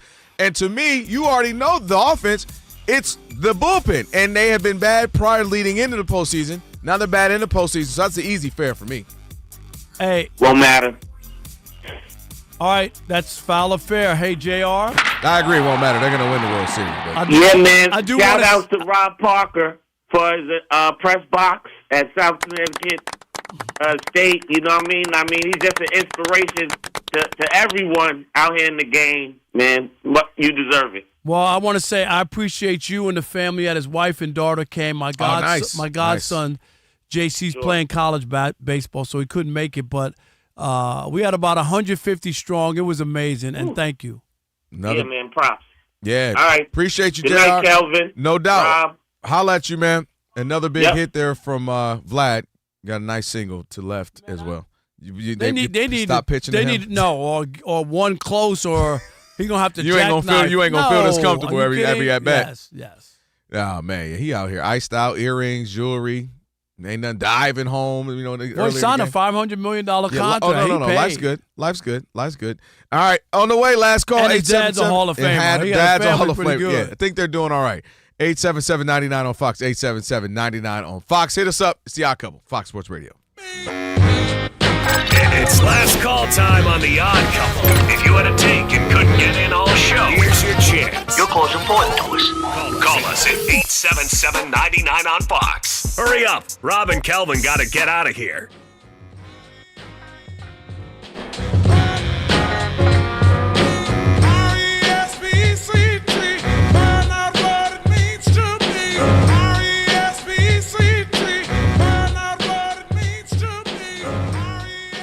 I said this after week 1. You did. When they blew the game in Buffalo. At some point, John Harbaugh, come on. Really? Is this what? And I get it. Lamar's out. You want to use that as an excuse. You can't use it as an excuse because the defense gives up 40 points, and it started in Buffalo when they blew that game. Lamar and them came out and put a 40 piece on the opening night on the road, and they lost. And I said, John Harbaugh should be fired. And everybody, oh, you're a prisoner of the moment. Oh, you're going to get the coach, blah, blah, blah. And now look where they are. They're in a hole that they're not going to get out of. I mean, this is like going to be a wash season. They're not going to fix this. The DC doesn't get fired after they gave up six touchdowns to the Houston Texans? Seriously. That alone, wait a minute. They scored 5 touchdowns coming into the game all season, and they got 6 on us? Dude, where's your key and clicker, okay? David Carr so mad. He's like, why couldn't I have that defense I had to face? I could have stayed in the league. Right. David Carr somewhere. Matt, you think I'm crazy? I'm serious about Harbaugh. I know you are. When you start holding on to your guys and nobody is held accountable, you talk about players being held accountable, right? Where's the coaches? Hey, no way. The coaches have to somewhat be held accountable as well on why this isn't happening and why they're so bad. So when we had this conversation, I was not firing John Harbaugh. Here is my issue with John Harbaugh and my conversations, if I'm the general manager, that I would have to have with him or he needs to have with himself in the mirror. Couple of things. Number one, you talk about the defensive coordinator who is still safe. You don't have to update his LinkedIn page as we speak. But when I look at these numbers, you can't be this. You can't be last in points allowed per game, which is obvious as we talked about. They're giving up points to everybody, 35.4. You can't be the worst defense. Rob, how many yards do you think they're giving up per game? 320. I'm just 407 yards a game is crazy. Pass defense, you're second to last, giving up 266. And in run defense, you're 27th, giving up 141. That's horrendous. You can't be bad at stopping the run and stopping the pass. Absolutely horrific. Here's another issue I have. They lack awareness right now because he's probably thinking, man, sometimes I hear him talk as if they were a play or two away. Man, we just, we got to tighten up. He's making it like, oh, man, if we got a bad pass interference call or, man, we had the one bad fumble. No, I just read you the numbers of how bad it is. Also, you know what I think is happening to them? And this happens when you have greatness. I think they've gotten Lamar Jackson spoiled. Where the defense is used to, we're going to put up 30 to 45 points. We'll be good. Even if we get down. When me and you sat here, what do we do? Oh, they can go down 0-3. They'll be fine. It's Lamar. And I think the team as a whole and the defense specifically has just gotten used to, we got Lamar, we'll be all right.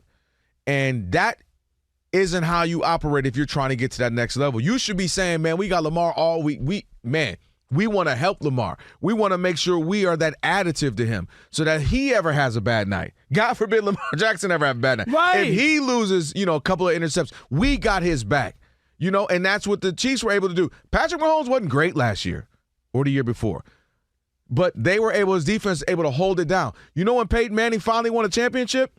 What did we say? Man, if he ever had a defense, finally had Mathis and Freeney and Bob Sanders and those guys, and they had a defense that can say, hey, if you're ever just normal, like they were in the Super Bowl they won, remember against the Bears, they weren't great. Thankfully, they had a defense that can hold it down as well. My point is, I think the Ravens have gotten so Lamar-centric that they haven't figured out another way. And But this is really bad. Like something internally is wrong. I'm not saying they're going to be the greatest defense. This isn't the Ravens defense that won a Super Bowl. Ray Lewis ain't walking through. Exactly. You know what I mean? But this is 40 points a game, and to cough up that game in Buffalo. You remember where Josh Allen had 275 yards or 250 in the fourth quarter. That's not like a mishap, like somebody made a bad play or got turned around. That's like you're not stopping anybody. The Lions rushed for 250 yards. Like that. Like there's something else there internally that can't be all the players, and that's why I'm saying at some point, what will it take you to say John Harbaugh won a Super Bowl? I was like many years ago. And it's been nothing but disappointment. That's why I'm saying I think it should be time.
Fox Sports Radio, Odd Couple, Rob Parker, Kelvin Washington. On a Trash Talking Tuesday. Had a great time. It was very spirited. Thank you for everybody who called in on that. Business I can never say that. Fluctuations. I always get close to here we go. Flatulation. It is the Odd Couple, Rob Parker, Kelvin Washington on the Trash Talking Tuesday. Thank you for everybody who called in. Very spirited. We appreciate you calling in. We saw on the big that. home run by the big dumper. Yeah, yes. the big man. Hey, listen. At the end of this season, win, lose, or draw, he has to say, can y'all please change my name? Alex, I didn't you know sign why off he's the on big this. dumpy? Hold on, I'm nervous. Hold on. What, I can't say that? No, you can't say that. You cannot say that. Absolutely not. Business fluctuations make running your manufacturing business complex, but staffing your business doesn't have to be. Let Express Employment Professionals provide the workforce you need. Go to expresspros.com to find a location near you. That's expresspros.com. It is now time for Last Call. This is the Last Call. Last Call.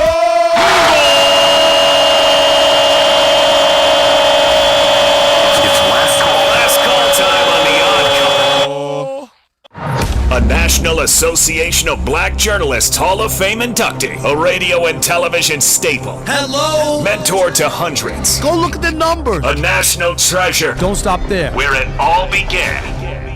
Book it! Rob's alma mater is recognizing his illustrious and impactful career by dedicating and naming the press box at Just Dow Field after him. That's going to be a YouTube sensation. We all know Rob Parker loves him some Rob Parker. Facts. But today, the love is well-deserved.